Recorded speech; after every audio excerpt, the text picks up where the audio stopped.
তুমি যদি ভেবে থাকো আমাকে বিয়ে করছো জন্য আমার উপরে অধিকার খাটাবে, আবার পরীক্ষায় ভালো নাম্বার করবে, তাহলে জীবনের বড় ভুল করবে।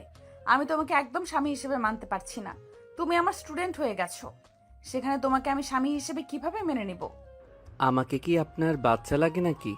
আর আমি অলরেডি ভালো স্টুডেন্ট, আমার কারো সাহায্য লাগে না। আমি নিজের যোগ্যতায় A+ পেয়েছি, বুঝতে পারছেন? আর আপনাকে কে বলছে আমাকে স্বামী হিসেবে মেনে নিতে? সরেন, ঘুমাবো, ঘুমাতে দেন। আয়ান কথাটা বলে নদীর শাড়ির আঁচল সরিয়ে দিয়ে শুয়ে পড়ল। নদী আয়নের দিকে তাকিয়ে ফুঁসতে লাগলো। নদী মুখ ভেঙচি দিয়ে ঘুরে শুয়ে পড়ল। আয়ান নদীর দিকে ঘুরে নদীর পিঠের দিকে তাকিয়ে ভাবতে লাগলো। পোকা নিয়ে এসে পিঠের ভিতরে ছেড়ে দিলে কেমন হবে? খুব দেমাগ দেখায় বেআইন করতি। বেশি ভাব নিলে ভাব ভেঙে দিব। এতদিন আপুর জন্য কিছু বলি নাই, এখন কিছু বললে খবর আছে। ওয়েট, আরামে ঘুমানো বের করছি। আয়ন ইচ্ছে করে নদীকে পিছন থেকে জড়িয়ে ধরল। নদী চমকে উঠল সামনের দিকে ঘুরতে। আয়ান নদীর বুকে মাথা দিয়ে ঘুমানোর ভান করতে লাগলো। নদী আয়ানকে সরিয়ে দেওয়ার চেষ্টা করতে লাগলো। আয়ান একটু নড়ে আরও শক্ত করে জড়িয়ে ধরল। নদী রেগে বলল, তুমি কি জেগে আছো নাকি? ইচ্ছে করে আমাকে জড়িয়ে ধরছো নাকি? আয়ান, ছাড়ো বলছি। আয়ান কিছু না বলে চুপচাপ ঘুমানোর ভান করতে করতে ঘুমিয়ে গেল। নদী ভাবতে লাগলো। ঘুমিয়ে মনে হয় গেছে। উফ। নদী আয়নকে আর না সরিয়ে দিয়ে ওর হাতের উপরে হাত রেখে ঘুমিয়ে গেল। সকালে আয়নের ঘুম ভাঙলে দেখে নদী ওর বুকে মাথা দিয়ে ঘুমিয়ে আছে। আয়ন ভাবতে লাগলো। কাজটা হইল কি? আমি তো ওনার বুকের উপরে ঘুমিয়ে গেছিলাম, এই আবার আমার উপরে কখন ঘুমালো? আয়ন নদীর কোমরের দিকে চোখ গেলে আয়ন আস্তে আস্তে নদীর কোমরের উপর হাত দিয়ে সুড়সুড়ি দিতে লাগলো। নদী ঘুমের ঘরে চুলকাতে লাগলো। আয়ন মিটিমিটি করে হাসতে লাগলো। আয়ন আবার দিতে যাবে, সাথে নদী বিরক্ত হয়ে উঠে পড়ল। দেখে আয়ন ঘুমিয়ে আছে। আয়নকে জড়িয়ে ধরে শুয়ে আছে। নদী আস্তে আস্তে আয়নের হাত সরিয়ে দিয়ে খাট থেকে উঠে পড়ল। নদী আলমারির কাছে গিয়ে শাড়ি বের করে ওয়াশরুমে চলে গেল। আয়ন এক চোখ খুলে দেখে নদী নাই। আয়ন লাফ দিয়ে উঠে ভাবতে লাগলো। উফ, ওই বেডা বিয়ে করে নিয়ে যাওয়া বাদ দিয়ে গার্লফ্রেন্ড নিয়ে পালাইলো, আর ওর হবু বউ আমার কপালে চলে আসলো। কচু, যদি কোনোদিন সামনে পাই লাথি মারবো পিছনে, বজ্জাত পোলা। আয়ান কথাগুলো ভাবছিল। তখনই ফ্রেশ হয়ে নদী ওয়াশরুম থেকে বের হয়ে দেখে আয়ন কিছু নিয়ে ভাবছে। আয়ানকে দেখে নদী বলে ওঠে। ওই কি ভাবো এত? নদীর কণ্ঠ শুনে আয়ন পিছনে তাকিয়ে বলে। কিছু না। আয়ন কথাটা বলে উঠে আলমারি থেকে শার্ট প্যান্ট বের করে নদীর মাথা থেকে তোয়ালে খুলে নিলে নদী রাগী লোক নিয়ে তাকিয়ে কিছু বলবে, সাথে সাথে আয়ন ঠোঁটে কিস করে দিয়ে বলে। জামাই কোনো কিছু নিলে রাগ করতে হয় না। তোমাকে তো আমি। কিস করবেন নাকি? নদী থাপ্পড় মারতে যাবে, সাথে সাথে নদীর হাত ধরে আরেক হাত দিয়ে কোমর চেপে ধরে টান দিয়ে কাছে নিয়ে এসে দুহাত পিছনে ধরে বলে। এত রাগ ভালো না বউ, তুমি যে হট, তোমাকে তো খালি আদর করতে ইচ্ছে করছে। এতদিন তো বড় হাপু হিসেবে দেখছি, তাই কখনো সেইভাবে তোমার দিকে তাকাই নাই। এখন তোমাকে দেখে আমি পুরো ফিদা হয়ে গেছি। ভেজা চুলে তোমাকে অসাধারণ লাগছে। তোমাকে দেখে নেশা লেগে যাচ্ছে। আয়নের কথা শুনে নদী ধাক্কা দিলে আয়ন সাথে সাথে দেওয়ালের সাথে ঠেকে গেল। নদীর দিকে হাসি দিয়ে কিছু বলার আগে নদী বলে উঠল। ছি, তোকে ভদ্র নম্র ভেবে এসেছি। এতদিন তোকে নিয়ে কত প্রশংসা করছি সবার কাছে, আর তুই সবার সামনে নিজেকে যেভাবে প্রেজেন্ট করস, আসলে তো তুই তেমন না। কতটা নোংরা তুই! তোর জায়গায় আমি থাকলে আমি তো কখনোই এভাবে কথা বলতাম না। কথা বলা তো দূর, তাকাতামও না। আমি তোর কলেজের ম্যাম, তোর উচিত আমাকে সম্মান করা। আমাকে দেখলে তোর লজ্জা পাওয়া উচিত। আর আমাকে তুই বলস আমি হট? নদীর কথা শুনে আয়ন নদীর হাত ধরে টান দিয়ে নিজের সাথে জড়িয়ে নিয়ে বলে। মাই ডিয়ার ম্যাম, ভুলে যাচ্ছেন আপনি আমার স্ত্রী। আমি মেয়ে না যে শরম পাবো। আমার বউকে আমি যা ইচ্ছে বলবো, এইটা আমার ব্যাপার। আপনি কলেজে ম্যাম, বাসায় আমার বউ, এটাই আপনার পরিচয়। ছাড় বলছি। আর তোর বউয়ের পরিচয় নিয়ে আমার থাকা লাগবে নাকি? ভুলে যাস না, এটা আমার বাপের বাড়ি। তোকে এখানে আমার বাবা আশ্রয় দিয়েছে বলে থাকতে পারতেছিস। এখন আমার শ্বশুর বাড়ি, আমি এখন নিশ্চিন্তে থাকব। আগে ভাবতাম আমার ভাগ্য অনেক খারাপ, আমার বাবা মা নাই, আমার বোন আমাকে বড় করছে, অনেক কষ্ট অভাবে বড় হয়েছি, অনেক অভিযোগ ছিল, এখন আর নাই। আপনার মতো হট একটা বউ পাইছি, সাথে বড়লোক শ্বশুর বাড়ি। আয়নের কথা শুনে নদী রাগ কন্ট্রোল করতে না পেরে আয়নের মুখে থুতু দিয়ে বলে, তোর বোন কত ভালো, আর তুই মানুষের বাচ্চা হতে পারস না। তোর বোন সহজ সরল, আর তুই হইছস শিয়ানা। অতি উড়া উড়িস না। যদি আমার ফ্যামিলির কেউ বুঝতে পারে তুই আমাকে বিয়ে করছস আমাদের সম্পদের জন্য, আর আমি যদি অভিযোগ করি তুই আমার সাথে বাজে ব্যবহার করস, তুই সবার সামনে যত ভদ্র দেখাস ততটা ভদ্র তুই না, তাহলে তোকে তোর বোনকে ঘাট ধাক্কা দিয়ে বের করে দিবে। আয়ন নদীকে ছেড়ে দিয়ে ওর শাড়ির আঁচল নিয়ে মুখে লাগা থুতুগুলো মুছতে মুছতে বলতে লাগলো, আমি একবারও বলি নাই তোমাদের সম্পদের জন্য তোমাকে বিয়ে করছি। তোমাদের সম্পদে আমি থুতু দেই। আমার পড়াশোনা শেষ হইলে আমি তোমাদের সব ঋণ শোধ করে দিব। নিজে ভালো চাকরি নিয়ে তোমাকে ভাড়া বাসায় থাকবো। আস্তে আস্তে টাকা জমিয়ে নিজস্ব বাড়ি করব। আয়ন কথাগুলো বলে ওয়াশরুমে চলে গেল। আয়ন গোসল করে জামা কাপড় পরে নিল। ওয়াশরুম থেকে বের হয়ে রেডি হয়ে নিচে চলে গেল। সবাইকে সালাম দিল। আয়নের সালামের উত্তর নিল সবাই। নদীর ছোট বোন তুলি বলে উঠল, আরে বেয়াই, আপনাকে তো দেখি আজকে বেশি কিউট আর হ্যান্ডসাম লাগছে। তুলির কথা শুনে নদীর ভাবি রূপা বলে ওঠে, আরে লাগবে না আবার, আমার ননদের আদর পেয়ে সুন্দর হয়ে যাচ্ছে। রূপার কথাগুলো শুনে সবাই হাসতে লাগলো। আয়ন লজ্জায় মাথা পিছনে দিয়ে বলতে লাগলো, না মানে, আচ্ছা ভাবি আপু কোথায়? আয়ান, আপু আমি কি আজকে কলেজে যেতে পারবো নাকি কোনো কাজ আছে? আরে ভাই নতুন বিয়ে করছো, বউকে সময় দাও, কলেজে গিয়ে কি হবে? হ্যাঁ ভাবি বাজে কথা বলেন না। আমি আয়ানকে কখনোই স্বামী হিসেবে মানব না। আমি সবাইকে বলে রাখলাম আয়ানকে কোনোদিন স্বামী হিসেবে মানব না, তাই আমার সাথে জড়িয়ে ওর বিষয়ে কোনো কথা কেউ বলবে না। নদীর কথা শুনে নদীর আব্বু আম্মু কিছু বলবে তার আগে নদী বের হয়ে গেল। নদীর আম্মু রেগে বলে, দেখলে তোমার মেয়ের কি দেমাক, ওকে যে আয়ান বিয়ে করেছে তাই কথা না, আর সেখানে কত বড় কথা বলল। আয়ানকে স্বামী হিসাবে কখনোই মেনে নেবে না। আর কেউ কিছু বলবে তার আগেই আয়ন নদীর আম্মুর দু কাঁধে হাত দিয়ে ধরে বলে, উফ আন্টি রাগ করেন না, আপনার মেয়েকে পটানোর দায়িত্ব আমার। এমনভাবে পটাবো দেখবেন তখন নিজের মুখে আমাকে স্বামী হিসেবে পরিচয় দিবে। আয়ান, নদীর সাথে পাকনামি যেন করতে যাস না। ওর মাথা ঠান্ডা হলে সব ঠিক হয়ে যাবে। তুই ছোট, তোর সাথে বিয়ে দিয়েছি তাই রাগ করেছে। এখানে যে কেউ রাগ করবে। বৌমা, তুমি সবসময় নদীর হয়ে কথা বলবে না তো? তোমাদের দুজনের আদর পেয়ে পেয়ে এত বড় কথা বলার সাহস পেল। আম্মু ক্ষমা করবেন, আমার কথা যদি কষ্ট পান। আম্মু, নদীর জায়গায় যে কেউ থাকলে রাগ করতো। আপনারা হঠাৎ করে আয়ানের সাথে বিয়ে দিলেন, বিষয়টা নদী মেনে নিতে পারছে না, তাইও রেগে আছে। কেন, তোমার ভাই কি ভালো ছেলে না? ওই কি খারাপ ছেলে নাকি যে তোমার ননদ এত বড় কথা বলবে? আম্মু, নদীকে কিছু সময় দেন, আর যত বলুক, স্বামী স্ত্রীর সম্পর্ক পবিত্র থাকতে থাকতে এমনিতেই ভালোবাসা তৈরি হয়ে যাবে। এখন ওই ছোট, আর আয়ানও তো নদীকে বড় আপু বলে ডাকতো। আয়ানকেও নদী তো ছোট ভাইয়ের মতো দেখতো। সেখানে হুট করে স্বামী হয়ে গেলে বিষয়টা লজ্জাজনক ব্যাপার। আমি কিছু বলবো না, তোমরা যা ইচ্ছে করো। নদীর আম্মু রাগ করে চলে যেতে নিবে। আয়ন দৌড়ে নদীর আম্মুর রুমে চলে গেল। নদীর আম্মু খাটের উপর বসলে আয়ন হাঁটু গেড়ে বসে হাত ধরে বলে, আন্টি আপনি এমনভাবে থাকলে কিন্তু আমার ভালো লাগে না। আপনি এইসব নিয়ে চিন্তা করবেন না তো, আমি ওনার মনে জায়গা করে নিবই, আর যা করা লাগবে আমি সব করব। আর সত্যি বলতে আমারও প্রথমে অনেক লজ্জা লাগছিল। ছেলে মেয়ের ভালো করতে গেলে আমরা বাবা মা খারাপ হয়ে যায়। আন্টি এইটা কি বলেন? ভাইয়া আপুরা আর উনিও আপনাদের দুইজনকে অনেক ভালোবাসে। ওনার রাগ হয়েছে তাই এমনভাবে কথা বলছে। আপনি শুধু শুধু রাগ করছেন, দেখেন, আপনি আর আঙ্কেল হুট করে আমাকে বিয়ের কথা বলেন, আমি রাজি হইতে চাই নাই।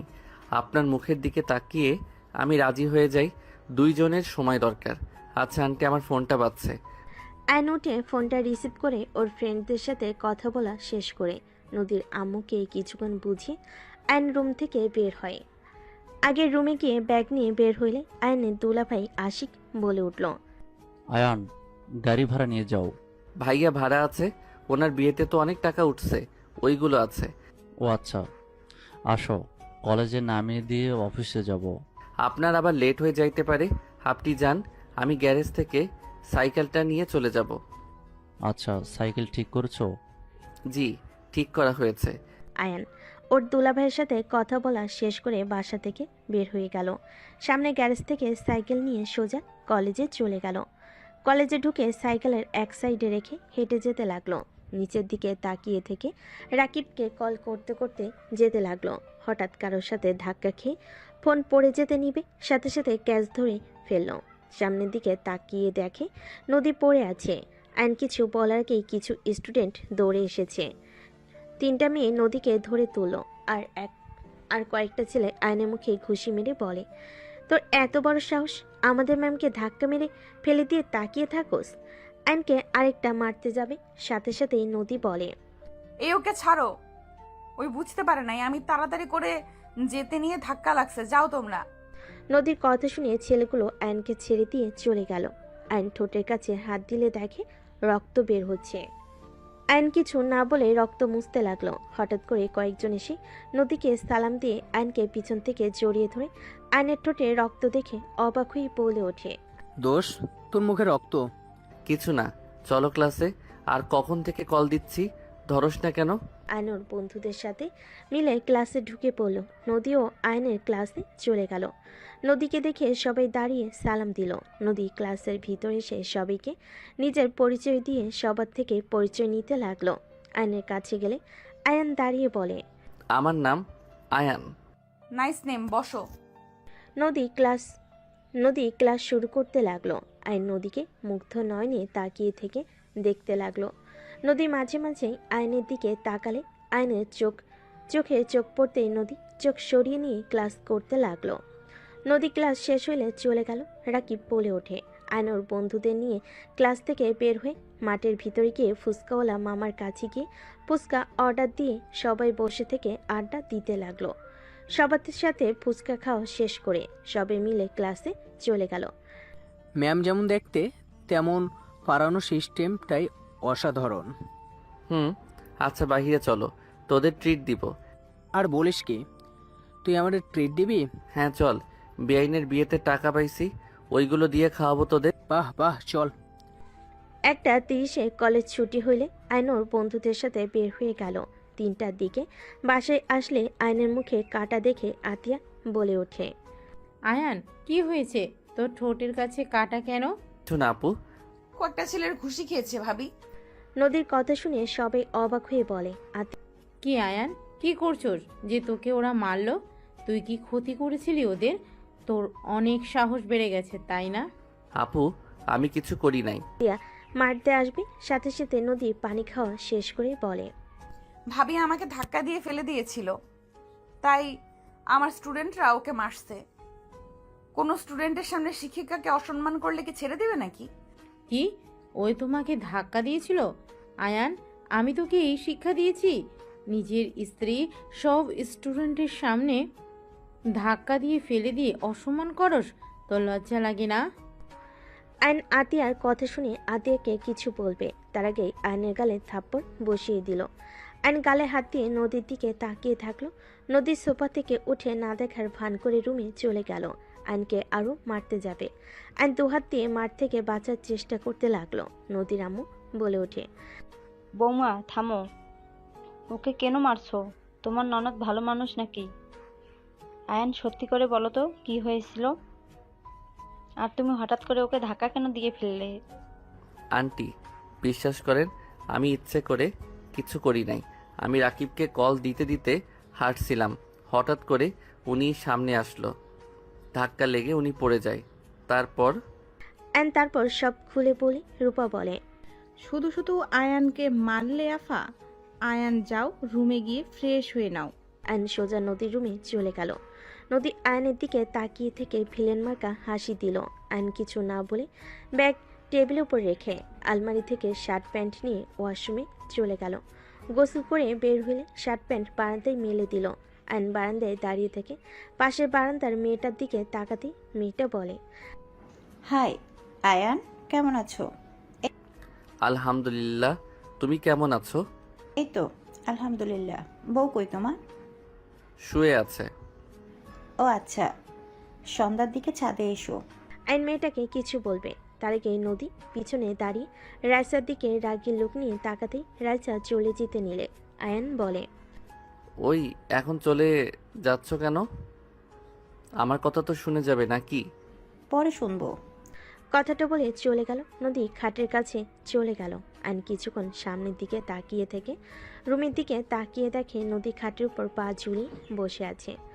আইন রুমে গিয়ে নদীর পাশে বসে আস্তে করে চুলের খোপাটা খুলে দিলে নদীর রাগী লোক নিয়ে তাকাতে আইন সাথে সাথে অন্যদিকে তাকিয়ে থেকে বলতে লাগলো, কাউকে চুল ছেড়ে দিয়ে থাকলে বেশি সুন্দর লাগে, বাতাসে উঠলে আরো সুন্দর লাগে। আমার মাথার চুল ছেড়ে দিতে বলছি তোমাকে। কই না তো। তাহলে খুললে কেন? দেখতে মন চাইলো তাই। আচ্ছা শুনো, তুমি কি তখন ব্যথা পেয়েছিলে? মানুষ জন্য কিছু বলি নাই। ব্যথা পাইলে কি আর না পাইলেই কি? পাইছো নাকি সেইটা বলো। পাইছি, কি করবি? কোথায় দেখি? কোমরে আর হাতে একটু পেয়েছি। কানার মতো করে হাঁটো। আইন নদীর হাত নিয়ে দেখতে লাগলো। আইনের কাছ থেকে হাত নিয়ে বলে, ছাড়ো। দেখি হাতটা কোথায় পাইছো, দেখা তো যাচ্ছে না। ছাড়ো বলছি। তোমার দেখতে হবে না। দেখাবে নাকি জোর করে কিস করব? বেয়াদব, এখানে ব্যথা পাইছি কি করবি? হ্যাঁ, নদীর কথা শুনে আইন দুষ্টামির হাসি দিয়ে বলে, আমি তো ব্যথার জায়গায় কিস করতে চাইলাম, তাহলে কিস করি। আইন নদীর বুকের দিকে যেতে যাবে আইনের মুখ ধরে বলতে লাগলো, আমি রেগে বলছি, একদম কাছে আসবে না, মারবো কিন্তু। রেগে বসে কেউ রোমান্স করার জন্য বুকের দিকে দেখায় নাকি? নিশ্চয়ই তোমার আমার ভালোবাসা পেতে ইচ্ছা করছে, এত লজ্জা পাও না? নদী আইনের মাথা সরিয়ে দিয়ে লাফ দিয়ে উঠে দৌড়ে রুম থেকে বের হয়ে গেল। আইন খিলখিল করে হাসতে হাসতে খাটের উপরে গড়াগড়ি খেতে লাগলো। নদী পিছিয়ে এসে দরজার আড়াল থেকে আয়নের হাসি দেখে নিজের অজান্তে মুখে হাসি ফুটে উঠল। আয়নের ফোন বেজে উঠলে আয়ন কলটা রিসিভ করলো। আসসালামু আলাইকুম। কে? আমি। ও আমার নাম্বার কোথায় পেলেন? আয়ান, বাসায় ফিরে আয় বাবা, আর কত আমাদের শাস্তি দিবি? বাই। আয়ন কল কেটে দিল। আয়নের ফোন বাজতে লাগলো। আয়ন ফোন বন্ধ করে রেখে রুম থেকে বের হয়ে গেল। আয়ন নিচে গেলে তুলি বলে ওঠে, আয়ান, একটু বের হব, তুমি কি আমাকে নিয়ে যাবে? কোথায় যাবে? প্রতিদিন যেখানে যাই সেখানেই। ও আচ্ছা। প্রতিদিন তুই কোথায় যাস রে? ওনার ফ্রেন্ডদের সাথে আড্ডা দিতে যাই। ও তা তুলি, তুই একা যা, প্রতিদিন ওকে নেওয়া কি দরকার? আয়ান গেলে বান্ধবীরা ফ্রিতে খাওয়াই।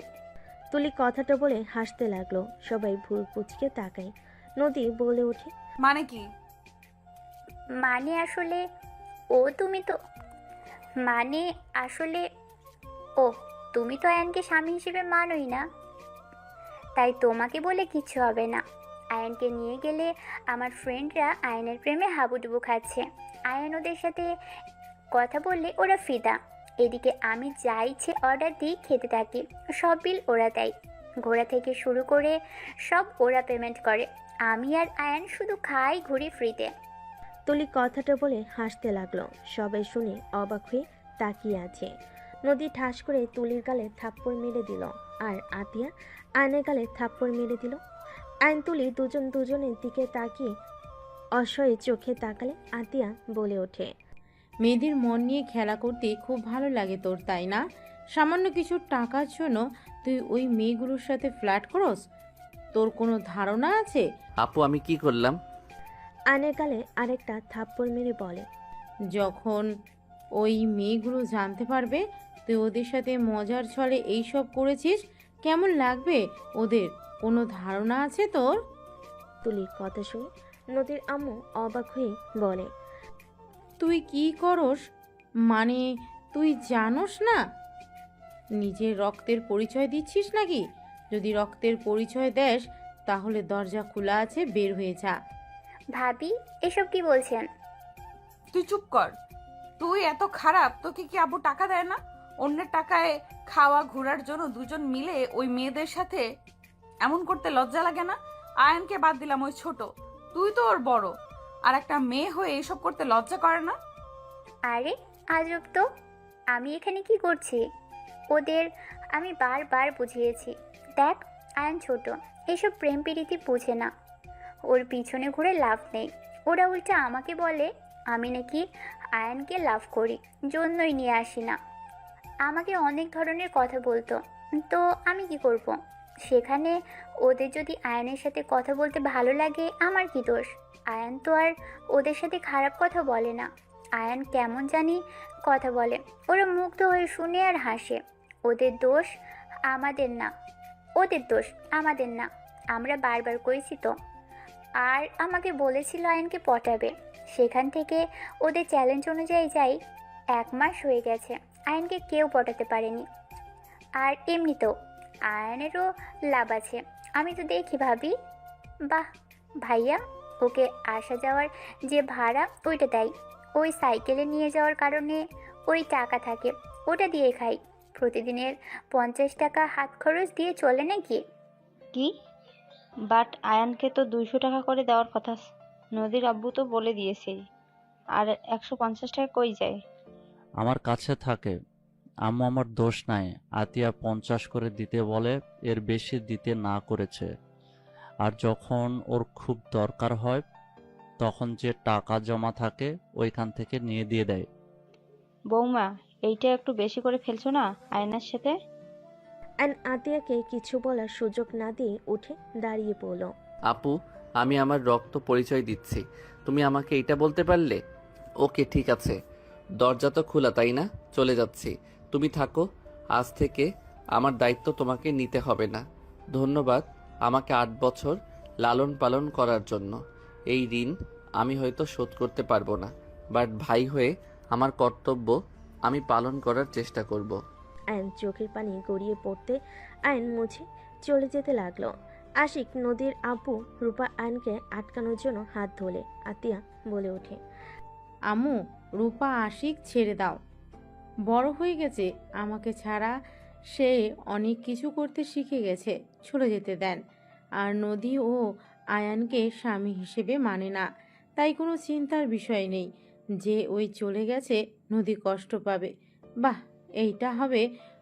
যা চলে যা চলে। আয়ান, দাঁড়িয়ে আছোস কেন? আতিয়া পাগল হয়ে গেছো নাকি? ওই একা কোথায় যাবে? আর তুমি ওকে ছাড়া থাকতে পারবে নাকি? এই দুনিয়াতে আমরা সারা, তোমাদের কোনো আত্মীয় আছে নাকি? কোথায় থাকবে ওই ভালো জানে, না হলে এত বছর কিছু না, আজ বলে বের হয়ে যাবে। বাহ, বড় হয়ে গেছে তো, যেতে দাও। বৌমা, বেশি বোঝা ঠিক না। আতিয়া আয়নের দিকে ধমকে সুরে বলে, তোকে যেতে বলেছি না? যা, বের হ। দাঁড়িয়ে আমার দিকে কি দেখোস? যা, ভাবতেছ সম্পূর্ণ ভুল, তোকে ছাড়া ভালোই থাকবো, বের হ। অ্যান্ড আশিকের হাত সরিয়ে দিয়ে বের হয়ে গেল। আশিক দৌড়ে আয়নের পিছন যেতে লাগলো। আয়ন কোনো কথা না শুনে বের হয়ে গেল। আতিয়ার চোখের পানিগুলো টলমল করতে লাগলো। রূপা আতিয়ার দিকে তাকিয়ে বলে, বের হয়ে যেতে বলে এখন কাঁদছো কেন? শুধু শুধু ওকে বের করে দিলে। ভাবি, আপনি এমনটা করে ঠিক করলেন না। আয়ন এসব করতে চায় নাই, আমি জোর করেছিলাম। আতিয়া কারো কোনো কথা না শুনে দৌড়ে চলে গেল রুমে। এদিকে আয়ন সিএনজিতে উঠে চলে গেল। আশিক বাসার ভিতরে গেলে নদীর আম্মু বলে, কি হলো, আয়ান আসলো না? না, সিএনজিতে উঠে চলে গেল। আর তুলি ফালতু কাজের ভেতরে ওকে জড়াতে হবে কেন? আমি কি জানতাম ভাবি এত রেগে যাবে? আর এখানে এত রেগে যাওয়ার তো কোনো কারণ আমি দেখি না। নদী থাপ্পড় মালে তুলি চুপ হয়ে গেল। নদী রুমে চলে গেল। তুলি কান্না করতে করতে রুমে চলে গেল। 5 দিন পর। আশিক, আয়ানকে কি খুঁজে পেয়েছো? ওর বন্ধুদের থেকে কোনো খবর পাইছো? 5 দিন পর আতিয়াকে এত উতলা দেখে সবাই অবাক হয়ে তাকালো। আশিক অবাক হয়ে বলল, আয়ানের খবর শুনে কি করবে? ওকে পাইলে কি আর না পাইলে কি? তুমি তো 5 দিন ওর নাম শুনতে চাইলে না। আজ আবার কি হলো যে ওর খোঁজ চাচ্ছ? আশিক, ওই আমার ভাই। আমি রাগ করেছিলাম। আমি রাগের বশে একটা কথা বলে দিয়েছি, তাই বলে ও বাসা থেকে বের হয়ে যাওয়ার কথা বলবে? আমি কি আমার ভাইকে শাসনও করতে পারবো না নাকি? শোনো, আমাদেরও ভাই বোন আছে। আমার আম্মুও কোনোদিন তোমার মতো করে শাসন করে নাই। আমার আম্মু আব্বু কি কম রাগী নাকি? তুমি আয়ানকে যে পরিমাণ শাসনে রাখতে, তারপরও কোনোদিন তোমার মুখের উপরে কিছু বলে নাই। ওকে যেভাবে বলো সেইভাবে চলে। ওই ছোট মানুষ তুলির সাথে মিলে একটু মজা করছে, তাতে তুমি ওকে থাপ্পড় মারলে, বের হয়ে যেতে বললে। আমি বুঝলাম না, আমাদের ফ্যামিলি কোনো সমস্যা নাই আয়ানকে নিয়ে, তুমি এত রাগ শাসন কেন করো? তুমি বুঝবে না, অল্পতে খুশি থাকা ভালো, যেটা আমার ভাইকে আমি শিখিয়েছি। হ্যাঁ, আমি মানছি রাগের বশে আমি ওকে বকা দিয়েছি। ওর বোঝা উচিত ছিল আমি ওর ভালোর জন্য ওকে বকাগুলো দিয়েছি। ওই ছোট আর কত সহ্য করবে? এইটাই শাসন বলে না আতিয়া, পাগলামি বলে। আমার ছেলে মেয়েকে তুমি এত শাসন করতে পারবে না। ওরা বাসায় আসলে একদম ওদের উপরে এত শাসন চালাতে যাবে না, বলে দিলাম। Ashiq, just shut up. Ashiq, বৌমার সাথে ঝগড়া করিস না। তুই কি আয়ানের খোঁজ পেয়েছোস? নদী, ওই কি কলেজে আসে না? না, আমি খুঁজেছি, ওকে পাই নাই। ওর ফ্রেন্ডদের জিজ্ঞেস করলে বলে কিছু জানে না, ও সম্পর্কে বেশি ঘাটলে নানা ধরনের প্রশ্ন করবে, তাই আর কিছু বলি নাই। ওর ফ্রেন্ডদের তুমি চেনো নদী? বাট বাসা কই তা জানি না। মনে হয় বস্তির ওইদিকে হবে। ওদের ওইদিকে কয়েকবার যেতে দেখেছি। উফ, কেন যে রাগ দেখাতে গেলাম, ফোনটাও নেয় নাই। আতিয়া কান্না করতে লাগলো। রূপা আতিয়াকে ধরে হঠাৎ করে আতিয়ার কল বেজে উঠল। আয়নের ফোন দেখে কল এসেছে। আতিয়া তাড়াতাড়ি ফোনটা রিসিভ করলো। আসসালামু আলাইকুম, কে? ওয়ালাইকুম আসসালাম আতিয়া। ও আপনি? দেখেন, আয়ানকে আপনারা যদি নিয়ে যেয়ে থাকেন তাহলে আমার ভাইকে ফিরিয়ে দেন। আমার ভাইকে ছাড়া আমি থাকতে পারবো না। আমার ভাইকে ফিরিয়ে দেন। আতিয়া, এসব কি বলছো? আয়ান তোমার কাছে নাই? আপনি এমন অবাক হচ্ছেন, আপনারা ওকে নিয়ে গেছেন। আতিয়া, এসব কি বলো? আয়ানকে আমরা নিয়ে আসি নাই। আমরা তো লন্ডন, আমরা কিভাবে নিয়ে আসবো? আয়ানকে নিয়ে যাওয়ার জন্য এসেছিলাম। আয়ান আসে নাই, তোমার সাথে কথা বলারও সুযোগ দেয় নাই। সত্যি আপনারা ওকে নেন নাই? তুমি নাম্বারটা দেখো। আতিয়া নাম্বারের দিকে তাকিয়ে দেখে বাহিরের দেশের নাম্বার। আতিয়া কান্না করতে করতে বলে, ওকে রাখছি। আয়ান কোথায়? ওর কি হয়েছে? তুমি ঠিক আছো আতিয়া? আয়ানের সাথে কিছু হয়েছে তোমার? আতিয়া, কথা বলো। আতিয়া ফুপিয়ে ফুপিয়ে কান্না করতে করতে বলে, জানি না, আমার উপরে রাগ করে বের হয়ে গেছে। আজ 5 দিন ওর কোনো খোঁজ খবর নেই। আতিয়ার কথা শুনে আয়নের আম্মু থমকে গেল। আয়নের আম্মু বলে, কি বলছো? আমি সেই দিন কথা বললাম, ওই আমার ফোন কেটে দিয়ে ফোন বন্ধ করে দিয়েছিল। ওর বন্ধুদের সাথে যোগাযোগ করো, আমি মানুষ লাগিয়ে দিচ্ছি, তুমি কান্না করো না। আপনার সাহায্য আমার লাগবে না। আমি আমার ভাইকে একা খুঁজে নিয়ে আসব। আর আপনি আমার ভাইকে কেন কল দেন? আপনাকে কতবার বলেছি আমার ভাই আমার সাথে যোগাযোগ রাখার চেষ্টা করবেন না। আতিয়া, কেন এমন করছো? আমাদের কি ক্ষমা করা যায় না? আজ 9 বছর হয়ে গেল তোমরা দুইজন আমাদের থেকে দূরে। আমরা তো তোমার বাবা মা, কেন এমন করছো? তোমার আব্বুর ভুলের জন্য শেষ তো শাস্তি পেয়েছে। চুপ করেন, আপনাদের কথা আমি শুনতে চাই না। আমার ভাইকে আমি ফিরিয়ে নিয়ে আসব। আমি আমার ভাইয়ের উপর আপনার হাজবেন্ডের আর আপনার বড় ছেলের ছোঁয়াও পড়তে দিব না। Just hate you. আয়নের আম্মুকে কিছু বলতে না দিয়ে কল কেটে দিয়ে রাগে বসে ফোন আছাড় দিয়ে ভেঙে ফেললো। আতিয়ার এমন রাগ দেখে সবাই চমকে গেল। আতিয়া ওর ফোন বের করে একজনকে কল দিয়ে বলল, আসসালামু আলাইকুম, আমি আতিয়া। ওয়ালাইকুম আসসালাম। চাচ্চু, তুমি কোথায়? আমি যেখানে থাকার সেখানে আছি। আপনি আমাকে সাহায্য করতে পারবেন? কি হয়েছে চাচ্চু, কান্না করছো কেন? আমি আয়ানের পিক আপনাকে দিচ্ছি। 2 ঘন্টার ভিতরে ওকে খুঁজে বের করে দিবেন। কি হয়েছে আয়নের? আমার সাথে ঝামেলা হয়েছিল, রাগ করে চলে গেছে। 5 দিন ধরে ওর কোনো খোঁজ পাচ্ছি না। আমার যতটা ধারণা ও এই এলাকায় আছে। ওর কাছে বেশি টাকা নাই যে বাইরে যাবে। ঠিক আছে, কান্না করো না, আমি দেখছি। আতিয়া কথাগুলো বলে ফোন কেটে দিল। আয়নের পিক পাঠিয়ে দিল। আতিয়া নিচ থেকে সিম ভেঙে ফেলল। আশিক বলে ওঠে, কাকে বললে যে 2 ঘন্টার ভেতর আয়ানকে বের করে দেবে? এইটা কিভাবে সম্ভব? আমরা 5 দিন ধরে খুঁজে যাচ্ছি, পাচ্ছি না। আর আয়ানের ফোনের সিম ভেঙে কেন ফেললে? এই সিম ফোনের কোনো দরকার নাই। আর যাকে বলেছি তার উপরে আমার বিশ্বাস আছে। আতিয়ার ফোন বেজে উঠলে আতিয়া কল রিসিভ করতেই আয়ন বলে ওঠে, আপু, ওরা আমাকে ধরে নিয়ে এসেছে। আপু আমাকে যেতে দিচ্ছে না। তুই বল আপু, বাসায় যেতে বলেছে। আয়ন কিছু বলার আগেই চাচ্চু ফোন রিসিভ করে বলে, আতিয়া, আয়ান আজকে আমাদের কাছে থাক। তোমার আম্মুরা কাজিনরা ওকে যেতে দিবে না। আয়নকে আসতে দেন, ওই পরে গিয়ে ঘুরে আসবে। তুমি এখানে আসো। ভাই। আতিয়া কল কেটে দিল। আয়নের ফোনগুলো সিম সব টুকরো টুকরো তুলে ডাস্টবিনে ফেলে দিয়ে রান্নাঘরে চলে গেল। নদীর আম্মু আশিককে বলল, বৌমা আমাদের থেকে মনে হয় কিছু লুকাচ্ছে। ওর কথা বলার ধরন চেঞ্জ হয়ে গেছে। 2 ঘন্টার ভিতরে একটা মানুষকে কিভাবে খুঁজে বের করবে? আমিও বুঝতে পারছি না, এমন সরল নরম কণ্ঠে মানুষ কিভাবে এভাবে কথা বলতে পারে। রাগের চটে ফোন ভেঙে ফেললো। সবাই টুকটাক কথা বলতে লাগলো। 3 ঘন্টা পর কলিং বেল বাজার শব্দ হলো। কাজের লোক দরজা খুলতে চলে গেল। আইন ভিতরে ঢুকলো। সবাই অবাক হয়ে গেল। আতিয়ার সামনে কাপা কাপা কণ্ঠে পড়ল, আই এম সরি। লাস্টে 37 কার নাম্বার? আয়ান থমকে গেল। আয়ন ভয় ঢোক গিলে বলে, না মানে। আয়নের গালে সজোরে থাপ্পড় মেরে কলার ধরে বলে, না মানে কি? লাস্টে 37 কার? উত্তর দে আমাকে। আপু, আই এম সরি। আয়ন আতিয়াকে জোর করে জড়িয়ে ধরে কান্না করতে করতে বলে, আপু, আমাকে ক্ষমা করে দাও। বিশ্বাস করো, আমি তোমাকে ছাড়া কোথাও যাব না। উনি আমাকে কল দেয়, আমি ব্লগ দিতে গিয়েও পারি না। আমার ওনার কণ্ঠ শুনতে ভালো লাগে। ছাড় আমাকে, তাহলে চলে যা। তোকে কে থাকতে বলেছে এখানে? চলে যা। আমি তো খারাপন, তোকে কোনো স্বাধীনতা দেই না। আমি সব সময় শাসনে রাখি। চলে যা তুই। আপু, আই এম সরি। প্লিজ আমাকে ক্ষমা করে দাও। আমার ভুল হয়ে গেছে। আমি আর ওনার ফোন রিসিভ করব না। উনি বারবার আমাকে কল করে। আমি কতবার বলছি আমাকে কল দিবেন না। আমি ফোন বন্ধ করে রাখি। ফোন চালু করলে ওনার 1000টা কল আসে। আমাকে আগে কেন বলস নাই?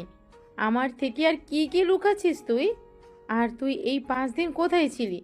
আপু, আমি একটা জব দিয়েছি, ওইখানে থাকা খাওয়া সব ফ্রি। মাসে 10,000 টাকা দিবে।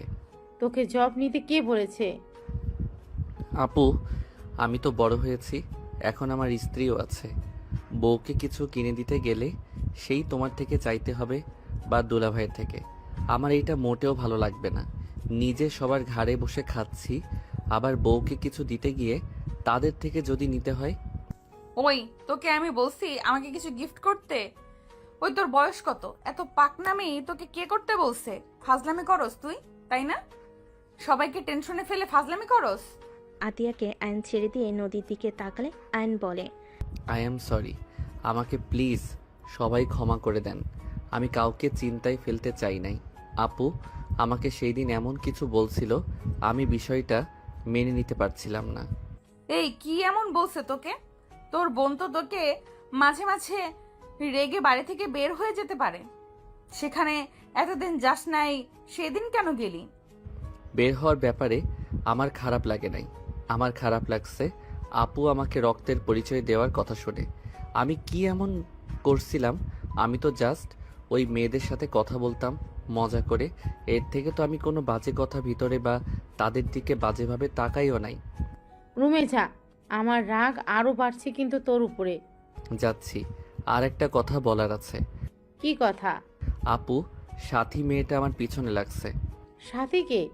যে আমাকে ধরে নিয়ে গেছিল, ওনার ছোট মেয়ে, আমাদের পাশে কলেজে নাকি পড়ে। ও, তুই এড়িয়ে যাবি? আর তুই বিয়ে করছিস এটা কাউকে জানানোর দরকার নেই। আপু, না জানালে ওরা বিয়ে কথা বলছে। আমার পড়াশোনা শেষ হইলে অনুষ্ঠান করবে। আর ইন্টার পরীক্ষা দেওয়ার পরে আমাদের নাকি বিয়ে পড়িয়ে রাখবে। আমি কথা বলে নিব, তুই যা রুমে। কে বিয়ে পড়াবে? আসলে তোমাদের বড় ভাই বোনের মাঝে চলছেটা কি? তোমাকে কে কিডন্যাপ করেছিল? আম্মু, কিডন্যাপ না, আমি যাকে বলেছিলাম সেই ওকে খুঁজে নিয়ে গেছিল। ও আরেকটা কথা আপু, রূপা মেয়েটা নাকি ভাবি হয়। আঙ্কেলের কোম্পানির শেয়ারে যে মেয়েটা আছে উনি। কি? হুম। সব ঝামেলা একসাথে আসা লাগবে? রূপা ম্যাম তোমার ভাবি হয় মানে? কি বলো এসব? ওনার সাথে তোমাদের সম্পর্ক হওয়ার তো দূর, ওনাদের তো অনেক বড় বিজনেস আছে, ওনার শ্বশুর শাশুড়ি সব লন্ডন থাকে, উনি বছরের একবার আসে, ওনাদের সাথে তোমাদের সম্পর্ক থাকার কোনো ভাবে সম্ভব না। ওর কথা রাখো তো। ও তো বড় মাপের মানুষদের সাথে আমাদের কি সম্পর্ক হবে? সাথী ওর বড় বোন রূপা, রূপার আব্বুকে আমি চিনি, উনি তো ভালো মানুষ, গরিবদের সাহায্য করে, সেখান থেকে পরিচয়। ও তাই বলো? আয়ন চলে গেল। আতিয়া নিজের রুমে চলে গেল। তুলি বলে ওঠে, দেখছো, সাথী আমাদের সাথে পড়ে, আমাদের ক্লাসে টপার, সেও ওর পিছনে লেগেছে। শুধু আপু আয়নের মর্ম বুঝলো না। Just shut up. নদী ধমক দিয়ে চলে গেল। আয়ন গোসল করে পোশাক পরে খাটের পর বসতেই নদী বলে ওঠে, বড়লোক বউ পেয়ে যাচ্ছিস, তোর তো মনে হয় খুশিতে আজ ঘুম হবে না। বাজে কথা বলো না। চকলেট খাবে? তোর চকলেট তুই খা। আমার শার্ট দিয়ে নাক পরিষ্কার করছিলেন নাকি? একটা শার্টের অবস্থা খারাপ। হো, ঠান্ডা লাগছে দেখে তো মনে হয় না। কান্না করছেন নাকি? হি হি। আমার বউ আমাকে একটু হইলেও ভালোবাসে। চুপ কর। কে তোকে ভালোবাসে? হ্যাঁ, আয়নের সামনেই আঙ্গুল তুলে কথাগুলো বলতেই আয়ন সাথে সাথে নদীর হাত ধরে টান দিয়ে কোলে বসিয়ে দিয়ে পিছন থেকে জড়িয়ে ধরে ঘাট থেকে চুল সরিয়ে কিস করলে নদী কেঁপে উঠল। নদী নিজেকে ছাড়ানোর চেষ্টা করতে লাগলো। আয়ন নদীর পেটে হাত দিয়ে নিজের সাথে চেপে ধরে বলল, ভালোবাসো মুখে বললে কি সমস্যা? হ্যাঁ, আমি তোকে ভালোবাসি না, ছাড় বলছি। আয়ন নদীকে টান দিয়ে খাটের উপর ফেলে দিয়ে দুই হাত খাটের সাথে চেপে ধরে মুখের কাছে নিয়ে যেতে নিলে নদী নিজেকে ছাড়ানোর চেষ্টা করতে লাগলো। আয়নের নিঃশ্বাস যত মুখের উপর পড়তেছে নদী কেঁপে উঠতে লাগলো। আয়ন ঠোঁটের কাছে গেলে নদীর ঠোঁট জোড়া কাঁপতে লাগলো। আয়ন ঠোঁট জোড়া নিজের দখলে নিয়ে নিল। নদীর চোখ বন্ধ করে ফেল। আয়ন নদীর ঠোঁট জোড়া নিজের দখলে নিয়ে নিল। নদীর নিঃশ্বাস ঘন হতে লাগলো। আয়ন আস্তে আস্তে নদীর শাড়ির আঁচলে হাত দিয়ে সরিয়ে দিতেই হঠাৎ করেই নদীর ফোন বেজে উঠল। নদীর ধাক্কা দিয়ে সরিয়ে দিয়ে শাড়ির আঁচল ঠিক করে ফোন হাতে নিয়ে বারান্দায় চলে গেল। আয়ন ভুরু কুঁচকে তাকিয়ে বিড়বিড় করে বলতে লাগলো, শালা কল দেওয়ার সময় পেল না। আয়ন কথাটা বলে উঠে পড়তে বসলো। আয়ন পড়াশোনায় মনোযোগ দিতে লাগলো। নদী কথা বলা শেষ করে পিছনে ঘুরে আয়নের দিকে তাকিয়ে থেকে বারান্দা থেকে বের হয়ে ল্যাপটপ নিয়ে খাটে বসলো। আয়নের ফোনের কথা মনে পড়তেই আয়ন পিছনের দিকে ঘুরে তাকিয়ে বলল, বউ, আপু কি আমার ফোনটা নিয়ে নিয়েছে? ভেঙে ফেলছে, ফোন সিম দুইটাই। নদীর কথা শুনে আয়নের মন খারাপ হয়ে গেল। আয়ন আর কিছু না বলে চুপচাপ পড়তে বসলো। নদী আয়নকে দেখে বলল, এই সত্যি করে বলো তো, তোমরা ভাই বোন আমাদের থেকে কি কিছু লুকাচ্ছ নাকি? কি লুকাবো? আমার মনে হয় কিছু লুকাচ্ছ। লুকাচ্ছি। আপনাকে লাভ করি, আপনি বোঝেন না। ফালতু। নদী আর কিছু না বলে কাজ করতে লাগলো। আয়ন পরে মনোযোগ দিতে লাগলো। রাতে সবে খেতে গেল। আয়ন খাবার খেতে নদীর পাশে বসলো। আতিয়া সবাইকে খাবার দিতে লাগলো। আয়নকে খাবার দিলে আয়ন নিচের দিকে মাথা দিয়ে চুপচাপ খেতে লাগলো। হঠাৎ করে আতিয়ার দিকে তাকালে আতিয়া বলে ওঠে, কিছু বলবি নাকি? না। তাহলে বারবার তাকাচ্ছিস কেন? আয়ন কিছু না বলে খেতে লাগলো। আয়ন আতিয়ার দিকে তাকিয়ে বলে, আপু আমার খেতে ইচ্ছে করছে না। কেন, কি হয়েছে? কিছু না, আমি খাবো না, গলা দিয়ে ভাত নামছে না। আয়নের কণ্ঠটা কান্নামাখা হইলে আতিয়া বলে ওঠে, আর 1 মাস আছে কুরবানি ঈদের, তখন আমি তোকে ছেড়ে দিব। এই 1 মাস এখানে থাক। আর নদী তোকে যেহেতু পছন্দ করে না, নদী তুমি আয়ানকে ডিভোর্স দিয়ে দিও, ও এখান থেকে একেবারে জন্য চলে যাবে। আতিয়ার কথা শুনে নদীর বুকটা কেঁপে উঠল। আয়নের দিকে তাকালো। নদীর আম্মু বলে, এইসব কি বলো? ডিভোর্স দিব মানে? আর আয়ান এবার কোথায় যাবে? আম্মু দেখেন, নদী আয়ানকে অপছন্দ করে, সেখানে জোর করে কোনো সম্পর্ক রাখা উচিত না। আমার মনে হয় ডিভোর্স দেওয়া ভালো। আমাদের জন্য দুইজন একে অপরকে অপছন্দ করে জোর করে একই ছাদে থাকছে আমাদের জন্য। আমরা এইটা হতে দিতে পারি না। মেয়েদের স্বাধীনতা বলে একটা কথা আছে। একটা জিনিস বুঝলাম না, তুমি সব সময় মেয়েদের হয়ে এত কথা কেন বলো? মেয়ে হয়ে কি আমাদের কোনো স্বাধীনতা থাকবে না নাকি? বিয়ে সারা জীবনের ব্যাপার। সেখানে নদী আয়নকে সহ্য করতে পারছে না, সেখানে বাধ্য হয়ে আয়নের সাথে থাকার কোনো মানে হয় না। দুজনের জীবন নষ্ট। আমারও তাই মনে হয়, ওদের বাধ্য হয়ে সম্পর্কে রাখা উচিত না। দুজন চুপ করবে। খাবার খেতে দিবে নাকি উঠে চলে যাব? আতিয়া বসল, সবে খাবার খেতে লাগলো। আয়ন অল্প খেয়ে উঠে চলে গেল। আয়ন রুমে গিয়ে বসে থেকে ভাবতে লাগলো। উনি কি আসলে আমাকে ভালোবাসে না নাকি? একটা কথাও বলল না আপু, যে ডিভোর্সের কথা বলল কিছু বলল না, চুপচাপ কথাগুলো শুনলো। ওকে ডিভোর্স দিলে আমিও দিব। আমিও চাই না জোর করে ওনার সাথে থাকতে। ভালো লাগছে না, চারিদিকে শুধু অশান্তি। আয়ন কথাগুলো ভাবতে লাগলো। আয়ন খাটের এক কোণে শুয়ে থেকে কথাগুলো ভাবতে লাগলো।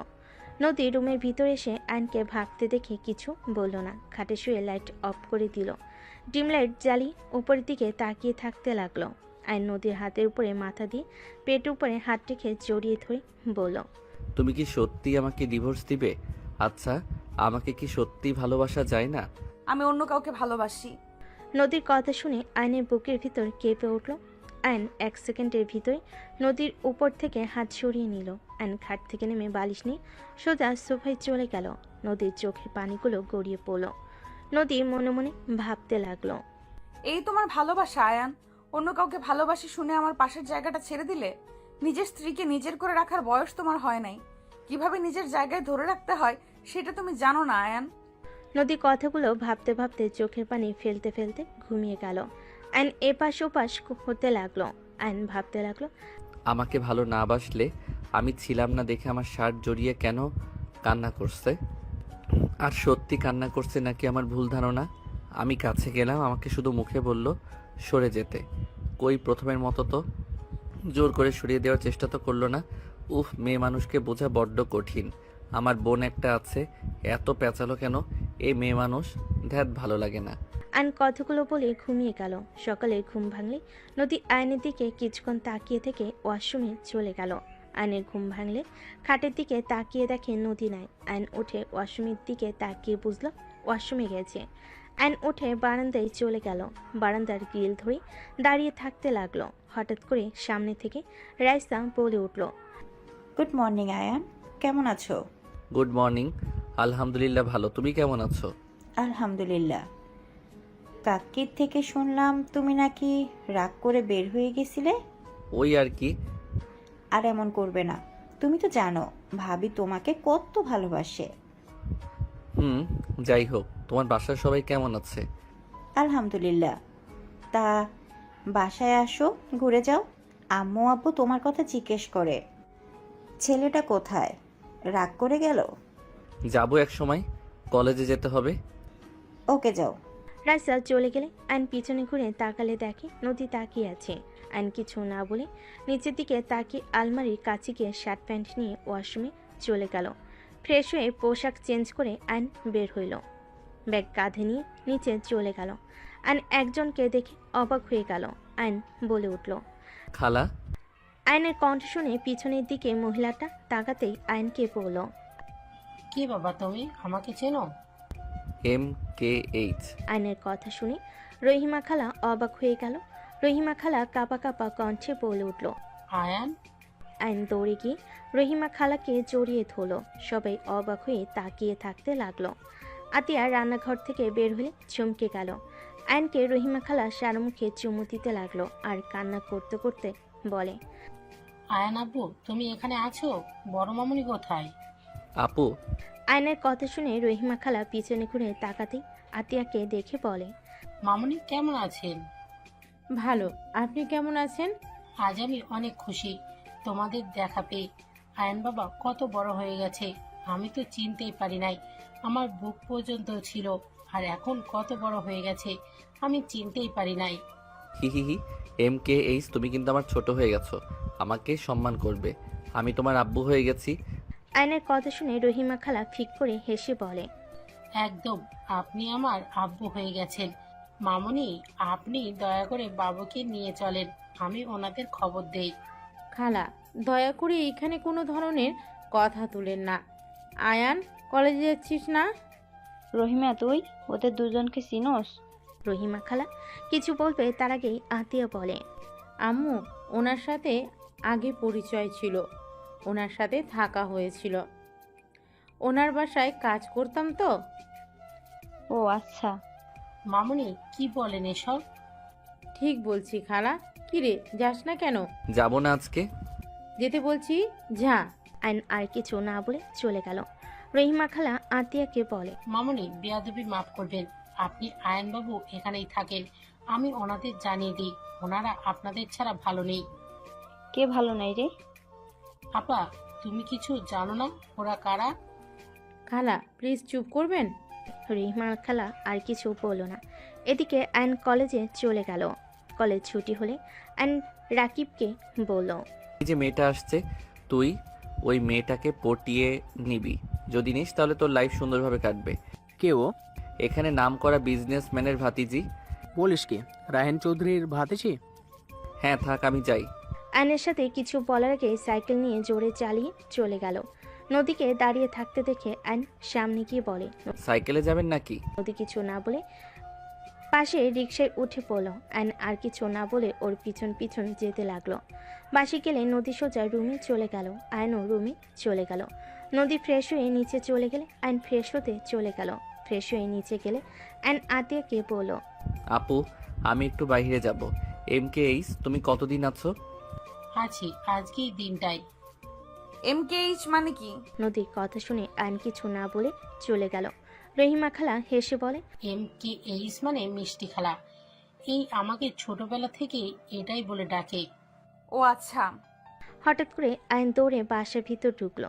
সবাই ভুরকুচকে তাকালে আয়ন আতিয়াকে বলল, MKH, আপনি এটা কি করলেন? আপু তো এখন রেগে যাবে। মানে? আপু। আয়নের কথা শুনে সবাই দরজার দিকে তাকাতেই থমকে গেল। সবাই ঢোক গিলতে লাগলো। নদীর আব্বু আম্মু দৌড়ে গিয়ে বলতে লাগলো, ম্যাম স্যার, আমাদের এই গরিবের ঘরে আপনারা প্লিজ ভিতরে এসে বসেন। এইভাবে উত্তেজিত হবেন না, আমরা সাধারণ মানুষ, আমাদের দয়া করে এভাবে ট্রিট করবেন না। আর পাঁচটা মানুষকে যেইভাবে দেখেন সেইভাবেই দেখেন। স্যার, ম্যাম, আপনারা বসেন। আশিক ভালোভাবে সোফা পরিষ্কার করতে লাগলো। তুলি দেখে অবাক হয়ে বলল, ম্যাম আপনি? আমি তো বিশ্বাসই করতে পারছি না, আমি আপনার অনেক বড় ফ্যান। আপনার সাথে ছবি তোলা যাবে? আপনি আমার আইডল, আমি আপনার মতো বড় বিজনেসম্যান হতে চাই। শিওর, ইনশাল্লাহ আমার থেকে ভালো করবে তুমি। তুলি আয়নের আম্মুর সাথে ছবি তুলতে লাগলো। আয়নের আব্বু আম্মু বসলো। রহিমা খালা বলে ওঠে, ম্যাম বাবু। আয়নের দিকে তাকাতেই আয়নের আম্মু চোখের পানি ধরে রাখতে পারলো না। আয়নের দিকে উঠে যেতেই আতিয়া আয়নকে টান দিয়ে নিজের কাছে দাঁড় করিয়ে বলে, আয়ান যেখানে যাচ্ছিলি সেইখানে যা। মামুনি, বাবুকে কেন সরিয়ে দিতে চাইছেন? খালা, আপনি কাজটা মোটেও ঠিক করেন নাই। আর খালা, টাকার কাছে বিক্রি হয়ে গেলেন। মামুনি। প্লিজ আমাকে মামুনি বলবেন না। বৌমা, আমার বোনের সাথে এরকম ব্যবহার করছো? যাও ওনাদের জন্য শরবত বানিয়ে নিয়ে আসো, গরমের সময়। আতিয়া চলে গেল আয়নের আব্বু আম্মুর জন্য শরবত বানিয়ে নিয়ে আসতে। খালা এগিয়ে গেলে আতিয়া হাত সরিয়ে দিয়ে বলে, মা হয়ে টাকার কাছে বিক্রি হয়ে গেছেন। আপনাকে দেখে আমার ঘৃণা হচ্ছে। আমার একটা মেয়ে মারা গেছে, এখনো আমার আরো সন্তানেরা আছে, তাদের ভবিষ্যৎটাকে নষ্ট করে দিতে পারি না। আতিয়ার আগে কিছু না বলে শরবত বানিয়ে বের হইল। রহিমা খালা আতিয়ার পিছন পিছন যেতে লাগলো। আতিয়া দুজনকে শরবত দিয়ে বলল, শরবত খেয়ে তিনজন বের হয়ে যান। আতিয়া, কি বলো? তোমার কোনো ধারণা আছে কাদের সামনে কথা বলছো? ম্যাম স্যার, দয়া করে কিছু মনে করবেন না। আতিয়া, বেশি করে ফেলছো কিন্তু। সমস্যা নাই, আপনারা ওনাকে কিছু বলবেন না। ম্যাম, কত ভালো। ওনাদের এত সম্মান করার কি আছে? আমরা মানুষ, ওনারাও মানুষ, মাথায় তোলার কোনো মানে হয় না। আশিক রাগে আতের হাত ধরে রাগী লুক নিয়ে তাকাতে রহিমা খালা তাড়াতাড়ি করে আশিকের হাত ধরে কিছু বলবে, সাথে সাথেই আতিয়া বলে, খালা ছাড়েন, আমার হাজবেন্ড আমার সাথে যেমন ইচ্ছে তেমন ব্যবহার করবে, হাত ছাড়েন ওর। আর আপনার ম্যাম স্যার নিয়ে এখান থেকে যান। উনি তোমার হাজবেন্ড? জি মিসেস রাহেলা চৌধুরী, উনি আমার হাজবেন্ড, আর ওনারা আমার শ্বশুর শাশুড়ি, আর ওই দুটা আমার ননদ। এইটাই আমার দেবরের বউ রূপা। তাই আমি চাচ্ছি না আপনারা দুইজন আমার শ্বশুর বাড়িতে বসে থাকেন। আয়নের আব্বু বলে ওঠে, আতিয়া প্লিজ আমাকে ক্ষমা করে দাও, প্লিজ তোমরা আমাদের সাথে চলো। আতিয়া রেগে বলে, অসম্ভব, আপনাদের সাথে আমরা কেন যাব? আপনারা চলে যান, আমাদের দয়া করে বিরক্ত করবেন না। আমরা আলহামদুলিল্লাহ অনেক সুখে আছি, প্লিজ চলে যান। আতিয়া, আর কত শাস্তি দিবে আমাদের? রহিমা তো আমাদের ক্ষমা করে দিয়েছে, সেখানে তুমি কেন আমাদের ক্ষমা করতে পারছো না? টাকা দিয়ে সব কিনতে পারবেন, আমাদের ভাই বোনকে টাকা দিয়ে কিনতে পারবেন না, বুঝতে পারছেন? আয়নের আব্বু বলে ওঠে, দেখো তোমার শ্বশুরের কোম্পানি লসের দিকে যাচ্ছে, তুমি আর আয়ান যদি আমাদের ক্ষমা করে আমাদের সাথে আসো, তাহলে আমি আশিকের কোম্পানির বড় করার সব কিছু দিয়ে দেব। দরকার হলে তোমাদের কলেজের ওইখানে যে কোম্পানি, ওটাই আশিককে দিয়ে দেব। আয়নের আব্বুর কথা শুনে আতিয়ার আগে সামনে থাকা ফুলদানি এক আছাড়ে ভেঙে ফেল আর রাগে চিল্লায়ে বলে ওঠে, আপনি আমার স্বামীকে লোভ দেখান, আপনার কোম্পানি আপনার কাছে রাখেন। দয়া করে এখান থেকে তিনজন যান। আপনারা যদি বেশি বুঝেন, আমি আয়নকে নিয়ে এখান থেকে চলে যাব। আপু, এই চুপ, তুই এখানে একটা কথা বলবি না। আপু আফিয়া আরুষ এসেছে, শান্ত হও। আতিয়া আফিয়া আরুষকে দেখে চুপ হয়ে গেল। দুজন দৌড়ে এসে নদীকে জড়িয়ে ধরল। আফিয়া বলে, ফুপ্পি তোমরা দুইজন এখানে কার সাথে আসলে? আঙ্কেল আমাদের রেখে গেছে। মামা, তোমাকে কল দিলাম, ফোন বন্ধ কেন? ফোন সিম ভেঙে ফেলছে তোমার আম্মু। আসসালামু আলাইকুম। আপনাদের তো আমি ম্যাগাজিনে দেখেছিলাম আপনারা আমাদের বাসায়। ওয়ালাইকুম আসসালাম। আয়নের আম্মু আফিয়া আরুষকে জড়িয়ে ধরে সারা মুখে চুমু দিতে লাগলো। দুজন অবাক হয়ে তাকিয়ে থাকতে লাগলো। আফিয়া বলে ওঠে, আপনারা এত বড় মানুষ হয়ে আমাদের আদর করছেন। আমি তোমার নানি হই, আর ওইটা তোমার নানু ভাই হয়। সবাই অবাক হয়ে গেল। আফিয়া আরুষ অবাক হয়ে তাকিয়ে আছে। আফিয়া বলে ওঠে, কি বলেন? আমাদের তো নানা নানি নাই, আম্মু আর মামা আছে। আমার কথা বিশ্বাস না হলে তোমার মামা আর আম্মুকে জিজ্ঞেস করো। আফিয়া আতিয়ার আয়নের দিকে তাকিয়ে বলল, আম্মু ওনারা কি আমার নানা নানি? হ্যাঁ। আতিয়ার কথা শুনে সবাই অবাক হয়ে গেল। নদীর আম্মু বলে ওঠে, কি ওনারা তোমার বাবা মা মানে? তুমি তো বলছো তোমরা এতিম। আমাদের থেকে নিজের পরিচয় কেন লুকিয়েছো? এত বড় বাড়ির ছেলে মেয়ে হয়ে ওই বস্তিতে কি করছিলে? এইসব মানে কি? আমাদের এভাবে ধোকা কেন দিয়েছো? আশিক, তুমি আমাকে ভুল বুঝছো। আমি তোমাদের ধোকা দিতে চাই নাই। আমি ওনাদের পরিচয়ে বাঁচতে চাই না। আমরা ভাই বোন ওনাদের পরিচয় নিয়ে থাকতে চাই না। দয়া করে তোমরা আমাকে ভুল বুঝো না। আমি ওনাদের ঘৃণা করি। আমি চাই নাই আমার ছোট ভাই আমার বাবা বড় ভাইদের মতো হোক, আর টাকা কারণে অভদ্র তৈরি হোক। মানুষকে মানুষ মনে করবে না, টাকার গরমে সব কিনে নেওয়ার চেষ্টা করবে, অন্যায় করে টাকা দিয়ে মুখ বন্ধ রাখবে।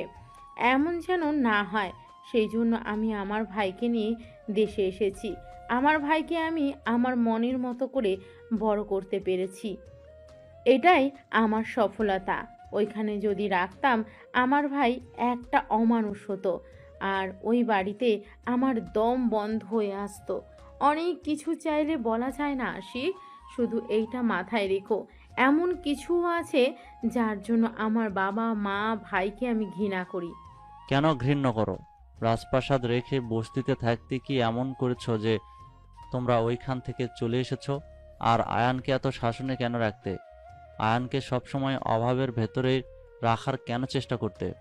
কিন্তু তুমি তো আমাকে বলতে পারতে, আমার ফ্যামিলিকে না বললে। বাট তুমি তো আমার সাথে কোনো কিছু শেয়ার করো না। এই তোমার ভালোবাসা 7 বছর ধরে আমার সাথে আসো, কিন্তু একবারও বললেন না আমাকে। বের হয়ে যাও এখান থেকে। তুমি আমাদের সবাইকে ধোঁকা দিয়েছো। ধোঁকাবাজ মেয়েকে আমি আমার বউ হিসেবে দেখতে চাই না। এখনই বের হয়ে যাও। আশিক, চুপ, একদম আমার নাম ধরে ডাকবে না। ভাইয়া, তুমি কথা বলো না। তুমি নিজেও কাউকে কিছু জানাও নাই। তুমি ছোট হয়ে সবকিছু লুকিয়ে গেছো। আপনারা আপুর সংসার ভাঙতে ভালো লাগছে নাকি? আপনারা কেন আমাদের ভিতরে আসেন? আশিক বাবা, আমার মেয়েকে ভুল বোঝো না। চুপ করেন। আমাদের স্বামী স্ত্রীর মাঝে আপনি কথা বলবেন না। আমার সন্তানদের রেখে তোমাকে যেতে হবে। আশিক, চুপ করো। বৌমা কোথাও যাবে না। সবার সমস্যা থাকতে পারে, কোনো তো কারণ আছে। না হলে কেউ এত বড় জীবন যাপন রেখে সবার থেকে লুকিয়ে থাকে? আমি তো ওর স্বামী, কাউকে কিছু না বললে আমাকে তো বলতে পারতো নাকি? ওই আমাকে কিছু বলে নাই। আমি ওকে গরিব ভালো ভদ্র মেয়ে টিউটর হিসেবে বিয়ে করেছিলাম, আর ওই কিনা আমাদের মিথ্যা পরিচয় দিয়েছিল। মিথ্যা কথা বলে গেছে এতদিন। আতিয়া আশিকের পা জড়িয়ে ধরলে। আয়নের আব্বু কিছু বলতে যাবে, সাথে সাথে আয়নের আম্মু হাত ধরে থামিয়ে দিল। আতিয়া আশিকের পা জড়িয়ে ধরে কান্না করতে করতে বলে, আশিক প্লিজ, আমাকে ক্ষমা করে দাও। আমি মানছি আমার তোমাকে বলা উচিত ছিল, কিন্তু আমি তোমাকে বললে তুমি আমাকে বারবার জেরা করতে। কেন বের হয়ে এসেছি নানা ধরনের প্রশ্ন করতে, যেটা আমি তোমাকে বলতে চাই না। দেখো, সবার পার্সোনাল ব্যাপার থাকে যা সবাইকে বলা চায় না। প্লিজ আশিক, আমাকে ক্ষমা করে দাও। আর আমি সত্যিটা বললে তোমরা সবাই আমাকে ঘৃণা করবে। কি এমন কথা যে সবাই তোমাকে ঘৃণা করবে? আশিক, মামুনি অনেক ভালো। মামুনিকে তুই ভুল বুঝিস না। সব কিছু বলা যায় না।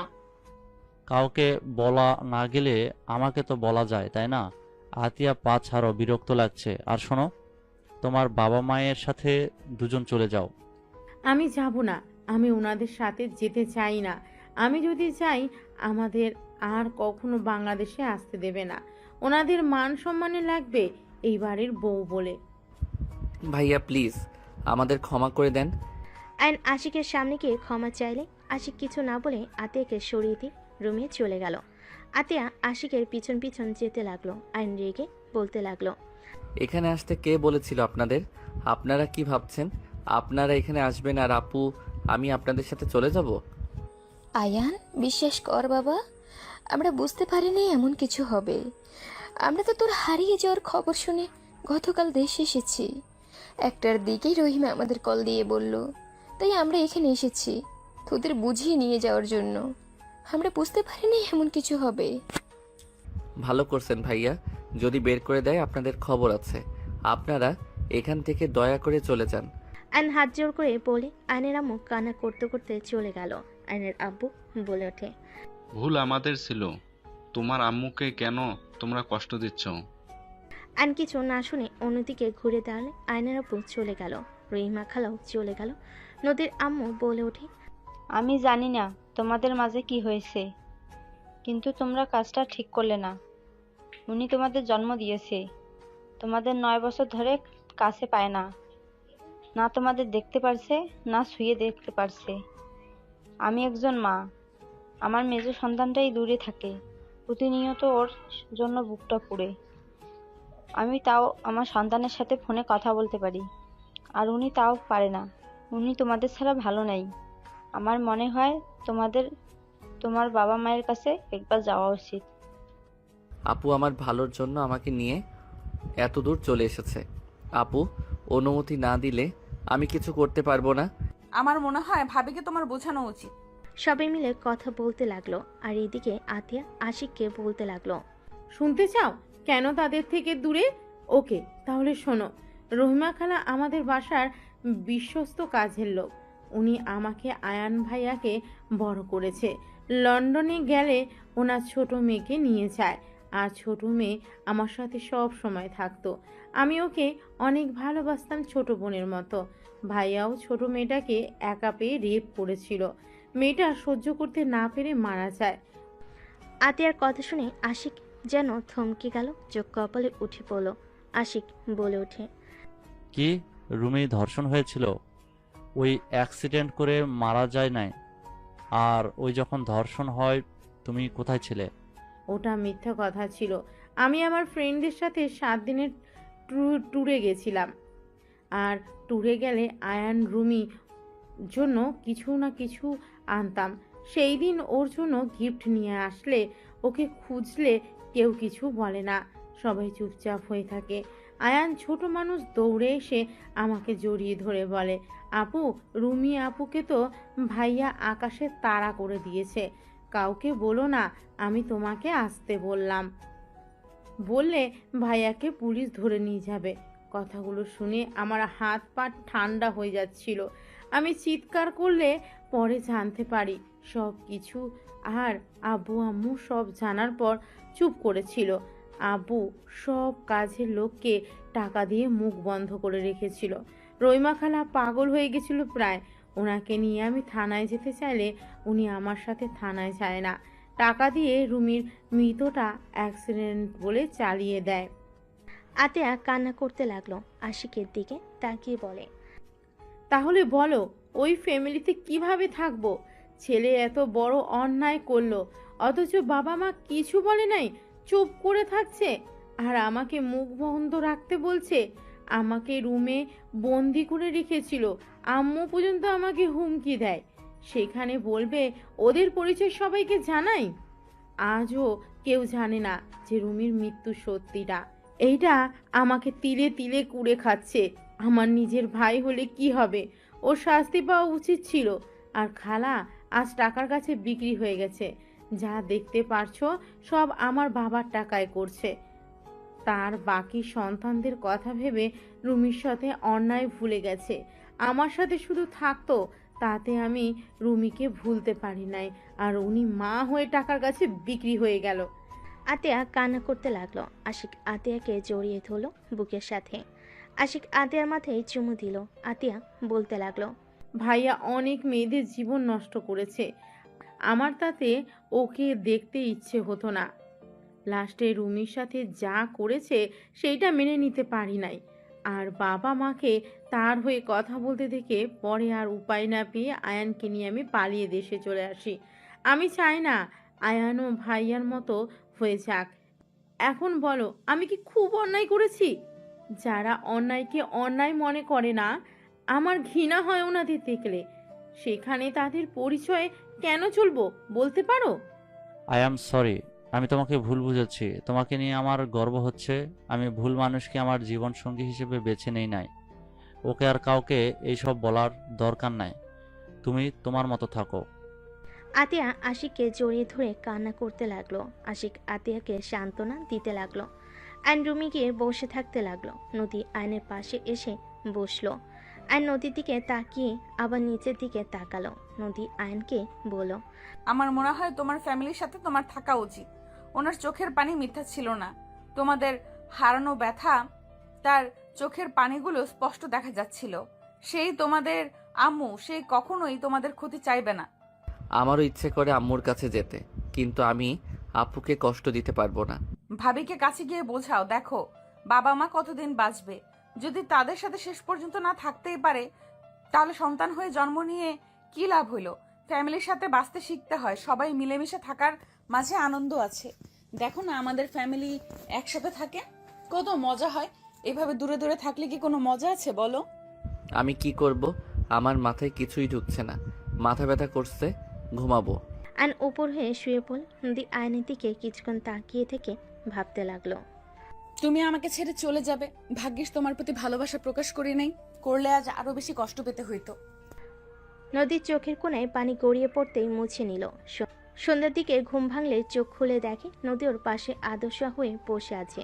আইন নদীর কোলে মাথা দিতেই নদী চমকে উঠল। আইন জড়িয়ে ধরে বলল, তুমি কি আমার উপরে ভাইয়ার মতো রাগ করছো? আমি রাগ করলেই কি আর না করলেই কি আয়ান? আমি তো আর তোমার কেউ না। নদী, তুমি আমার স্ত্রী।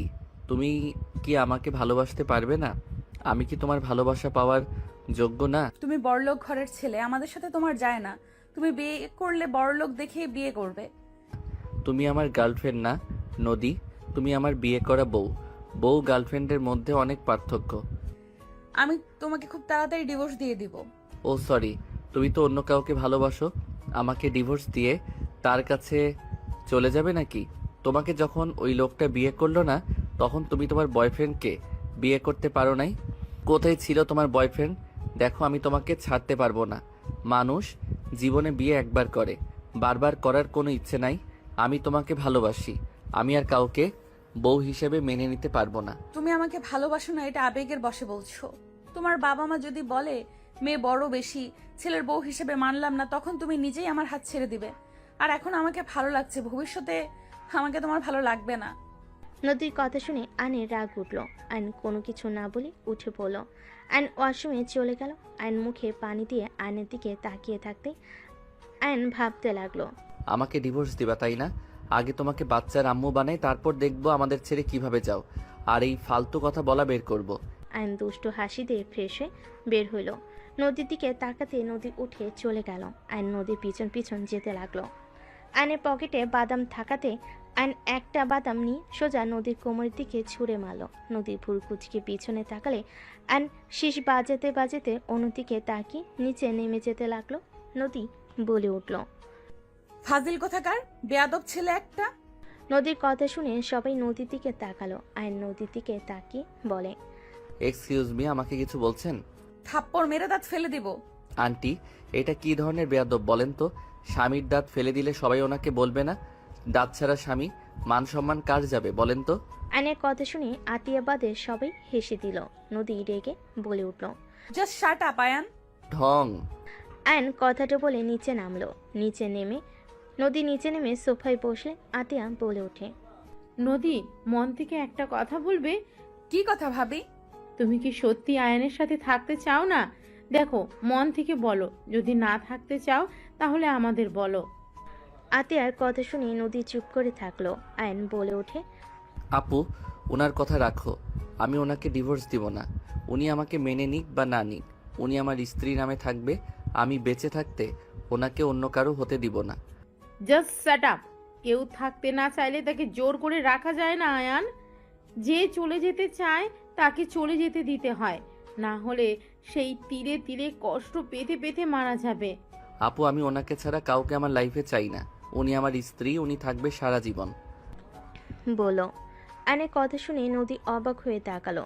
তুলি বলে উঠল, আয়ান তোমাকে সবার সামনে চাচ্ছে, আর তুমি এত ভাব কেন নাও আপু? এসব আবেগ, আবেগ চলে গেলে তখন আর আমাকে ভালো লাগবে না। বারবার এক কথা কেন বলো?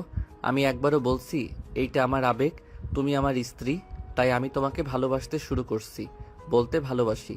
দেখো, আমি তোমাকে চেয়েছি মানে তোমার আমার হয়ে থাকতে হবে। তোমার বয়ফ্রেন্ড যেই থাকুক আমি তার হতে দিব না। আয়ান, সব কিছুতে জেদ মানায় না। ওই না থাকলে জোর করে কিভাবে রাখবি? ওই আস্তে আস্তে ঠিক আমাকে ভালোবাসবে, এইটা আমার বিশ্বাস। চুপ কর নদী, তুমি ভেবে দেখো। যদি দেখো না থাকা সম্ভব না, তাহলে ডিভোর্স লেটার দিয়ে দিও। আমার ভাবার কিছু নাই, আমি ওর সাথে থাকতে পারবো না। নদীর কথা শুনে আয়নের রাগ হতে লাগলো। আয়ান বলতে লাগলো, মন থেকে বলছো নাকি? তুমি বুকে হাত দিয়ে আমার চোখের দিকে তাকিয়ে যদি এই কথা বলতে পারো, যাও, আমি তোমাকে নিজে ছেড়ে দিব। তোমাকে আমি কখনোই ডিস্টার্ব করব না। আয়ন নদীর সামনে গিয়ে হাঁটুকে বসে পড়ল। তাকাও আমার দিকে। এইসব ফালতু ডায়লগ দিবে না তো। আমি যেটা বলছি ওইটা করো। ওইসব করা লাগবে না আমার। আমি ভালোবাসি না, এটাই আসল কথা। এত নাটক আমি করতে পারবো না। নাটক লাস্টবার করো। আমার দিকে তাকিয়ে কথাগুলো বললে আমি আর তোমার সাথে থাকবো না। আয়ন জোরাজুরি করতে লাগলো। এক পর্যায়ে আয়নের উপরে বিরক্ত হয়ে নদী চিল্লাইয়ে বলে উঠল, আমি তোমাকে ভালোবাসি না। এক কথা কতবার বলবো? হ্যাঁ, তোমার দিকে তাকিয়ে বলছি, কান খুলে শুনে নাও। আমি তোমাকে ভালোবাসি না মানে ভালোবাসি না। তোমার সাথে সংসার করা আমার পক্ষে সম্ভব না। দয়া করে আমাকে মুক্তি দাও প্লিজ। আমার লাইফ থেকে চলে যাও তুমি। নদী কথাগুলো শেষ করতেই আয়ন কিছু না বলে উঠে পড়ল। আয়ন মুখে হাসি রেখা টেনে বলে, ঠিক আছে, মুক্তি দিয়ে দিব। বুঝেছি, আমার সব ধারণা ভুল ছিল। আসলে তুমি আমাকে ভালোবাসো না। আয়নের চোখের কোণে পানি আসতে লাগলো। আয়ন চোখ মুছতে লাগলো। তুলি কিছু বলতে গেলে আয়ন বলে, চুপ করো। আর কাউকে ওনাকে বোঝানোর দরকার নাই। আপু, ঠিক বলছো, জোর করে রাখা উচিত না। আসলে উনি আমাকে ভালোবাসে না, অন্য কাউকে ভালোবাসে। আতিয়া কিছু বলতে যাবে আইন রেখে নদীর দিকে তাকিয়ে বলল, 1 তালাক, 2 তালাক। আয়ান কি করছিস? আয়ান এমনটা করো না। আপু, দয়া করে কেউ আমাকে বাধা দিবেন না। 3 তালাক। যান, আপনি আজ থেকে মুক্ত। সঠিক সময় ডিভোর্স লেটার পেয়ে যাবেন। আইন চোখের পানি মুছতে লাগলো। নদীর আম্মু থ হয়ে সোফায় বসে পড়ল। নদীর কানে তালাক শব্দটা ভাসতে লাগলো। নদীর শরীরের শক্তি যেন এক নিমিষেই হারিয়ে গেছে। নদী পাথরের মতো বসে থেকে আইনের দিকে তাকিয়ে থাকতে লাগলো। আইন চোখ মুছতে মুছতে বলে, আপু, আমি এখানে থাকতে পারবো না। আমি আম্মু আব্বুর সাথে একদিন থাকতে চাই। তারপর আমার মন যেদিকে যাবে আমি সেদিকে চলে যাব। কোথায় যাবি? জানি না, এখানে আমি আর থাকতে পারবো না। ওনাকে দেখলে আমার কষ্ট হবে। ওকে, তুই যা আম্মু আবুর কাছে, আমি ঠিকানা বলে দিচ্ছি। আপু, একটা কথা বলবো? দেখো, ভাইয়া ভুল করছে। আম্মুর তো কোনো দোষ নাই। সময় হইলে তুমিও চলে এসো আপু, দেখা করতে। উনি আমাদের জন্ম দিয়েছে। যত রাগ দেখাও না কেন আপু, তুমিও আম্মুকে অনেক মিস করো। যদি কখনো মনে হয় চলে এসো। আর আঙ্কেল আন্টি, ভাইয়া, তুলি ভাবি, আমাকে ক্ষমা করে দিয়েন আমি আপনাদের সাথে অন্যায় করে থাকলে। আরুষ, আফিয়া মামা, তোমাদের অনেক ভালোবাসি। সাবধানে থেকো, মামাকে ভুলে যাও না। অ্যান আরুষ আফিয়াকে জড়িয়ে ধরে আদর করতে লাগলো আর চোখ মুছতে লাগলো। অ্যানোর আপুকে জড়িয়ে ধরে বলল, ভালো থেকো আপু। আর বিআইন ভালো থাকবেন। আজ থেকে আপনি আমার আবারও বিআইন হয়ে গেলেন। আপনাকে মুক্ত করে দিয়েছি। ভুল করলে ক্ষমা করে দিয়েন। অ্যান চোখের পানি মুছতে মুছতে বের হয়ে গেল। নদীর আব্বু আম্মু চুপচাপ বসে থাকলো। আশিক রেখে নদীর দিকে তাকিয়ে বলল, নেন, তোকে তো মুক্তি করে দিল, এখন সুখে থাক। সব কিছুতে তো নিজের সিদ্ধান্ত উপরে থাকস। আমাদের ক্ষমা কর। আয়ানের সাথে তোকে বিয়ে দিয়ে আমরা বড় ভুল করেছিলাম। যাক, তুই নিজেই তো সরিয়ে দিলি। ভালো করছস। ডিভোর্স লেটার পাঠিয়ে দিস ওকে। আশিক রেগে চলে গেল। নদীর চোখ দিয়ে পানি গড়িয়ে পড়তে লাগলো। তুলি নদীকে ধাক্কা দিতে নদী ফুলরে পড়ে গেল। আতিয়া দৌড়ে গিয়ে নদীকে দেখে নদী অজ্ঞান হয়ে গেছে। আতিয়া রূপা ডাকতে লাগলো। তুলি দৌড়ে গিয়ে পানি নিয়ে আসলো। রূপা নদীর মুখে পানি দিতে দিতে বলতে লাগলো, নদী, এই নদী, চোখ খুলো। কি হলো তোমার? চোখ খুলো। নদী, চোখ খোলো। নদীর জ্ঞান ফিরলে নদী উঠে দাঁড়িয়ে গেল। কাউকে কিছু না বলে পাথরের মতো সোজা সিঁড়ি ভেঙে উপরে চলে গেল। রুমে গিয়ে দরজা লাগিয়ে দিয়ে নদীর জোরে চিৎকার দিয়ে হামা করে কান্না করতে লাগলো। নদী কান্না করতে করতে খাটের উপর হয়ে শুয়ে পড়ে। কান্না করতে করতে বলতে লাগলো, আমার তো কষ্ট কেন হচ্ছে? আমি নিজেই তো তোমাকে বাধ্য করলাম। কিন্তু আয়ান, তুমি আমাকে কিভাবে তালাক দিতে পারলে? তুমি আমার মন বুঝেও কিভাবে লাস্টে এটা করতে পারলে? নদী কথাগুলো বিড়বিড় করে কান্না করতে লাগলো। এদিকে আইন ঠিকানা অনুযায়ী চলে গেল। আইন বাসার সামনে গেলে দারোয়ান আইনকে থামিয়ে দিল।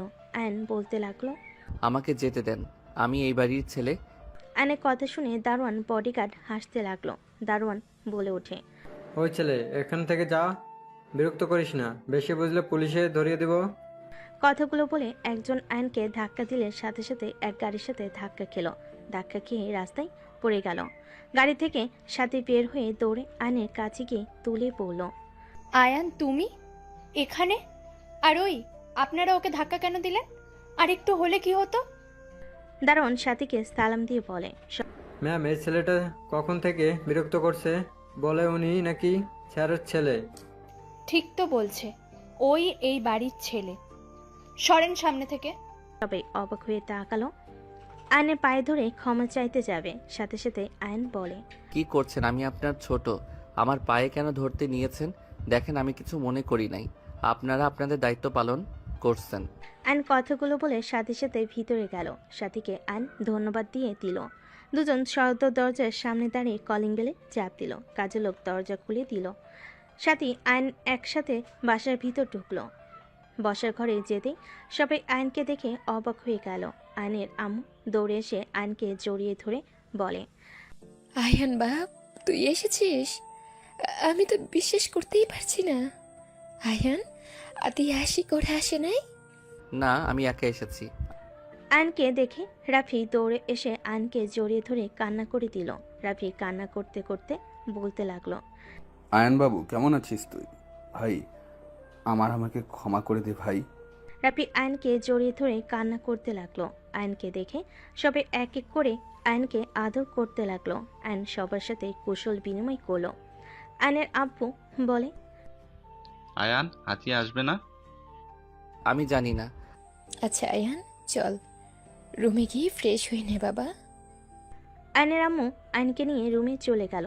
5 বছর পর আম্মু আপুরা আসবে না? সবাই আসবে, তোর বিয়ে আর তোর বোন আসবে না, তা কি হয় নাকি? আপু তো আমার সাথে কথা বলছে না। আসবে, চিন্তা করিস না তো, ওই যে এসে গেছে। আয়ন সদর দরজার দিকে তাকালে আরুষ আফিয়া দৌড়ে এসে আয়নকে জড়িয়ে ধরলো। আয়ন ওদের আদর করতে লাগলো। আতিয়ার দিকে তাকাতেই নদীকে দেখতে পেয়ে আয়নের বুকটা কেঁপে উঠল। আয়নের আব্বু আম্মু ভাবি সবাই নদীর ফ্যামিলির সাথে কথা বলতে লাগলো। আয়ন আতিয়ার কাছে এগিয়ে গেলে আতিয়া কিছু না বলে হাঁটা দিল। আয়ন বলে ওঠে, আপু আমি কি করছি? কেন আমার সাথে এমন করছো? 3 বছর ধরে আমার সাথে ঠিকভাবে কথা বলছো না। ওই আপু কি হয়েছে তোমার? দয়া করে আমার কানের কাছে ভ্যান ভ্যান করবেন না। আপনার বিয়ে, তাই সবাই মিলে খেতে এসেছি, আপনার ভ্যান ভ্যান শুনতে আসি নাই। আতিয়া কথাটা বলে চলে গেল। আর নদীর আব্বু আম্মু তুলি আশিকের সাথে কুশল বিনিময় করলো।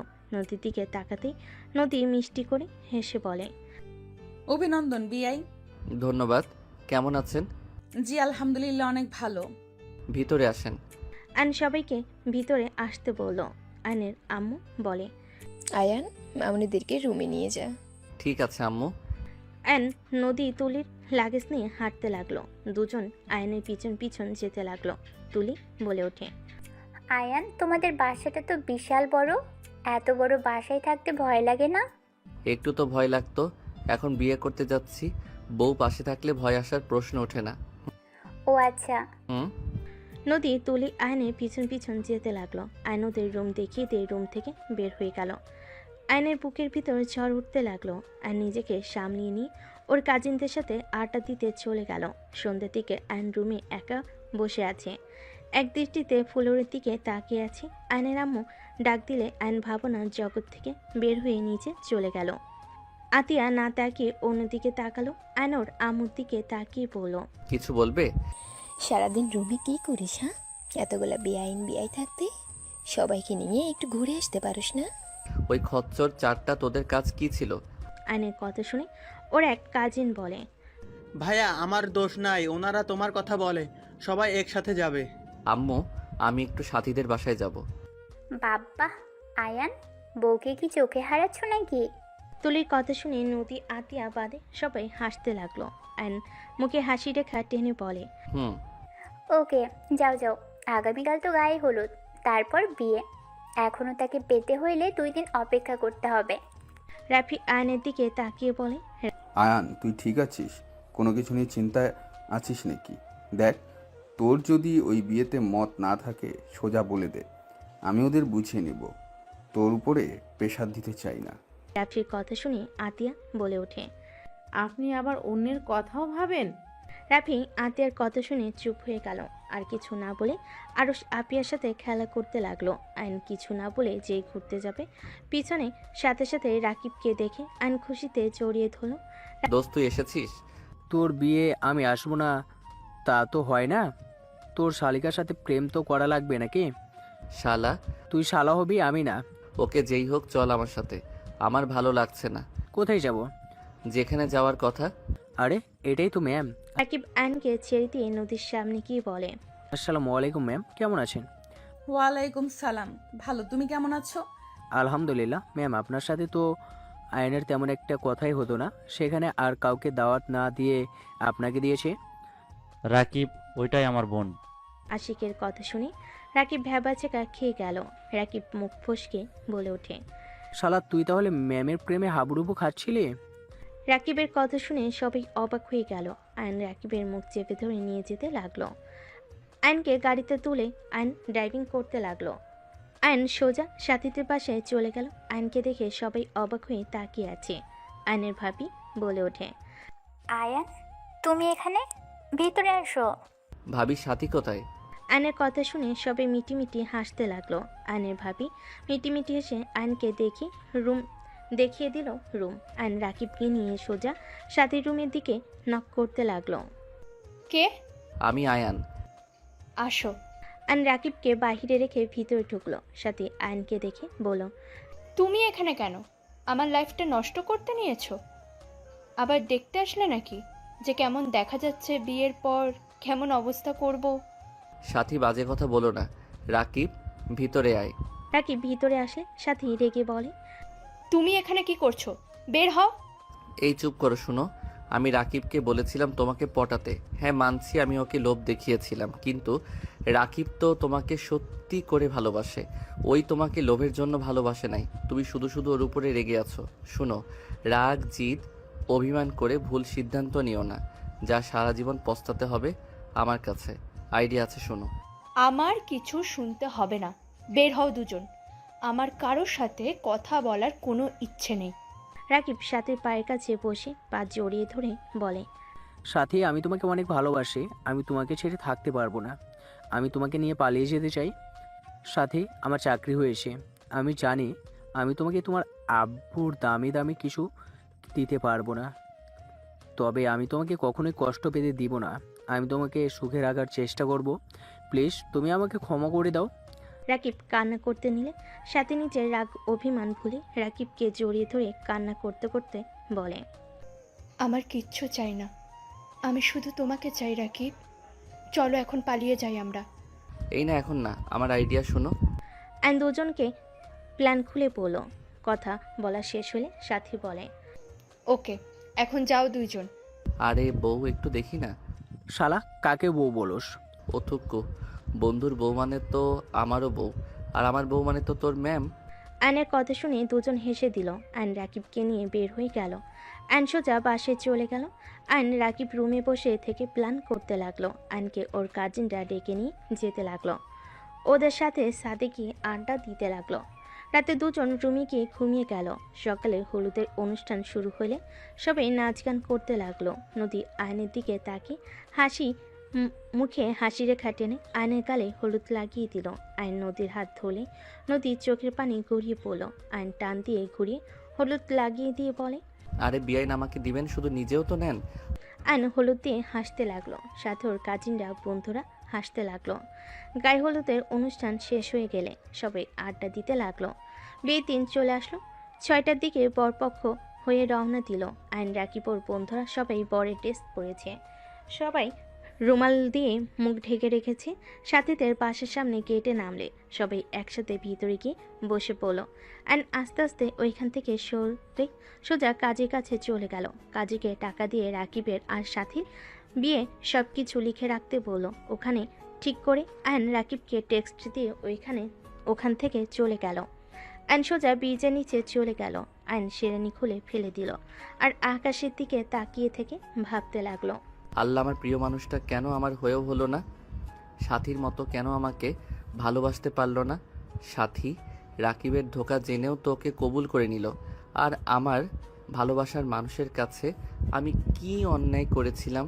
কেন সে আমাকে বলল ওই আমাকে ভালোবাসে না? আমি কি সত্যি কারো ভালোবাসা পাওয়ার যোগ্য না? অ্যান চোখের পানি ফেলতে লাগলো। অ্যান সারাত ব্রিজের নিচে গিয়ে কাটিয়ে দিল। সকালে ভোরের আলো ফুটতেই অ্যান ব্রিজের উপরে উঠে পড়ল। রিক্সা নিয়ে বাসায় চলে গেল। রিক্সা ভাড়া দিয়ে অ্যান ভিতরে চলে গেল। অ্যান বাসের ভিতরে ঢুকতেই বসার ঘরে গেলে সবাই অ্যানের উপর রেগে কিছু বলবে। তার আগে নদী অ্যানকে দেখে সিঁড়ি থেকে নিচে নেমে দৌড়ে এসে অ্যানকে শক্ত করে জড়িয়ে ধরে সারা মুখে চুমু দিতে দিতে বলতে লাগলো, আয়ান সারাত কোথায় ছিলে জানো? কত ভয় পেয়ে গেছিলাম। আয়ান, আমি তোমাকে অনেক ভালোবাসি। আমি তোমাকে ছাড়া কাউকে ভালোবাসতে পারবো না। আমি তোমাকে আমার জীবন থেকে বেশি ভালোবাসি। আয়ান, তোমাকে আমার ভালোবাসতে হবে না। আয়ান, তুমি শুধু আমাকে তোমার আশেপাশে থাকতে দিও, আমার তাতেই হবে। তাও তুমি আমার থেকে দূরে যেও না। নদী কথাগুলো বলে হামা করে কান্না করতে লাগলো। সবাই হতভম্ব হয়ে তাকিয়ে আছে। আয়নের চোখের কোণায় পানি গড়িয়ে পড়তে লাগলো। নদী আয়নকে আষ্টে পিষ্টে জড়িয়ে ধরে বলতে লাগলো, আয়ান, আমি কাউকে ভালোবাসি না। আমি তোমাকে ভালোবাসি। আমার কোনো বয়ফ্রেন্ড নাই আয়ান। তুমি সেদিন আমার পুরো কথা না শুনে সোফায় গিয়ে শুয়ে পড়লে। আয়ান, আমি সেই দিন তোমাকে ভালোবাসার কথা বলেছিলাম। তুমি আমাকে বুঝতে পারো নাই। আয়ান, আমি সবার মতো আমার ভালোবাসা আমি প্রকাশ করতে পারি না। তুমি তো আমাকে বুঝেও লাস্টে বুঝলে না আয়ান। আমি তোমাকে অন্য কারো হতে দেখতে পারবো না। নদী কান্না করতে করতে আয়নের পায়ের কাছে বসে পা জড়িয়ে ধরে কান্না করতে করতে বলতে লাগলো, আয়ান প্লিজ আমাকে ক্ষমা করে দাও। আমি তোমার কাছে ভিক্ষা চাচ্ছি। আমাকে তুমি আবারও নিজের কাছে টেনে নাও না। আমাকে লাস্ট বার সুযোগ দাও না আয়ান। আমি কথা দিচ্ছি, তুমি আমাকে মেরে কেটে ফেলে দিলেও আমি তোমাকে ছেড়ে যাব না। প্লিজ আমাকে তুমি ক্ষমা করে দাও। ক্ষমা করে আমাকে একটা সুযোগ দাও না। নদী কান্নায় ভেঙে পড়ল। আতিয়া বলে ওঠে, আয়ান, নদী তোকে অনেক ভালোবাসে।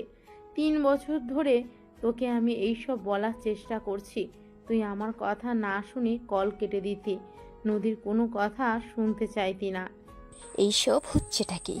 নদী তো আয়ানের 1 বছরের বড়, ওর সাথে ওর ভালোবাসা কিভাবে হয়? ফাজলামি নিতেছিস? হ্যাঁ?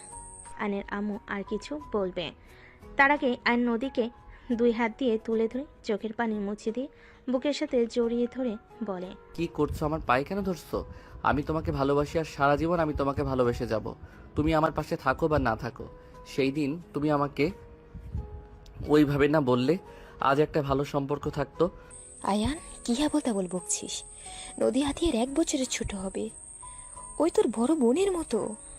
ওই আমার বোনের মতো না, ওই আমার স্ত্রীর মতো। আর আম্মু বারবার বড় বড় করবে না, ভালোবাসে আবার বড় ছোট কোনো ব্যাপার না, একে উপরের মনের মিল থাকাটা মেইন। বয়স তো পানির মতো বাড়তে থাকে। আর নদীকে যদি তোমাদের কারো বৌমা হিসেবে মেনে নিতে কষ্ট হয় তাহলে বলতে পারো, আমি নদীকে নিয়ে চলে যাব। তারপরও কারো কথা শুনে আমার ভালোবাসার মানুষের হাত ছাড়তে পারবো না। আয়নের কথা শুনে আয়নের আব্বু বলে, রাহেলা রাগ করো না, আমাদের সন্তানেরা যার সাথে থেকে সুখে থাকবে তার সাথে বিয়ে দেওয়াই ভালো। আয়নের বড় চাচু বলে ওঠে, যাক ভালোই হলো। শফিক শোনো, আমরা সবাই যখন আসি এই সুযোগে ওদের বিয়েটা দিয়ে দাও। কাজী নিয়ে আয়। আয়নের বড় চাচুর কথা শুনে আয়ন খুশি হইল। রাফি কাজীকে ফোন দিয়ে চলে আসতে বলল। কাজে আসলে আয়ন নদীর বিয়ে পড়িয়ে দিতে লাগলো। বিয়ে পড়ানো শেষ হলে রাকিব সাথে সাথে এসে পড়ল। ছি শালা বাবু, ছি, ম্যামকে বিয়ে করতে লজ্জা লাগে না? ছি বন্ধু কাজিন, ছি। এই ঢং বন্ধ করো। ছিছি করলে সাথীকে নিয়েও বাসর ঘরে চলে যাব। আমি রাজি। কুত্তা বিড়াল কি বলো? গলা টিপে মেরে ফেলবো।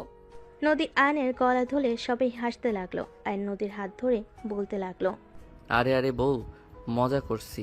সাথী রাকিবের বউ, বন্ধুর বউ, তার উপরে কাজিন, আবার বিআইন, একটু মজা করছি। সরি জান, ছাড়ো, ব্যথা লাগছে। যাই হোক, বলেন কেন? আয়ন উঠে নদীকে কোলে তুলে নিল। সবাই মিটিমিটি হাসতে লাগলো। নদী লজ্জায় আয়নের বুকে মুখ লুকিয়ে নিল। আয়ন নদীকে নিয়ে চলে গেল। রাকিব বলতে লাগলো, শালা বাবু, আরেকটা বিয়ে করলে আমাকে ভাগ দিস। তোর মনে হয় মার খাওয়ার ইচ্ছে জাগছে। সাথী মারতে যাবে। রাকিব কানে হাত দিয়ে উঠবোস করতে লাগলো। আর আয়ান নদীকে খাটের উপরে গেলে দুষ্টু হাসি দিয়ে এগিয়ে যেতে নিলে নদী দুষ্টু নজরে তাকাতেই আয়ান ফিক করে হেসে বলল, আরে বাহ, বউকে পুরো পুচ্ছি লাগছে। তাই দেখাচ্ছি মজা। নদী কথাগুলো বলে আয়নের শার্ট ধরে টান দিয়ে নিচে ফেলে দিয়ে ঝাঁপিয়ে পড়ল।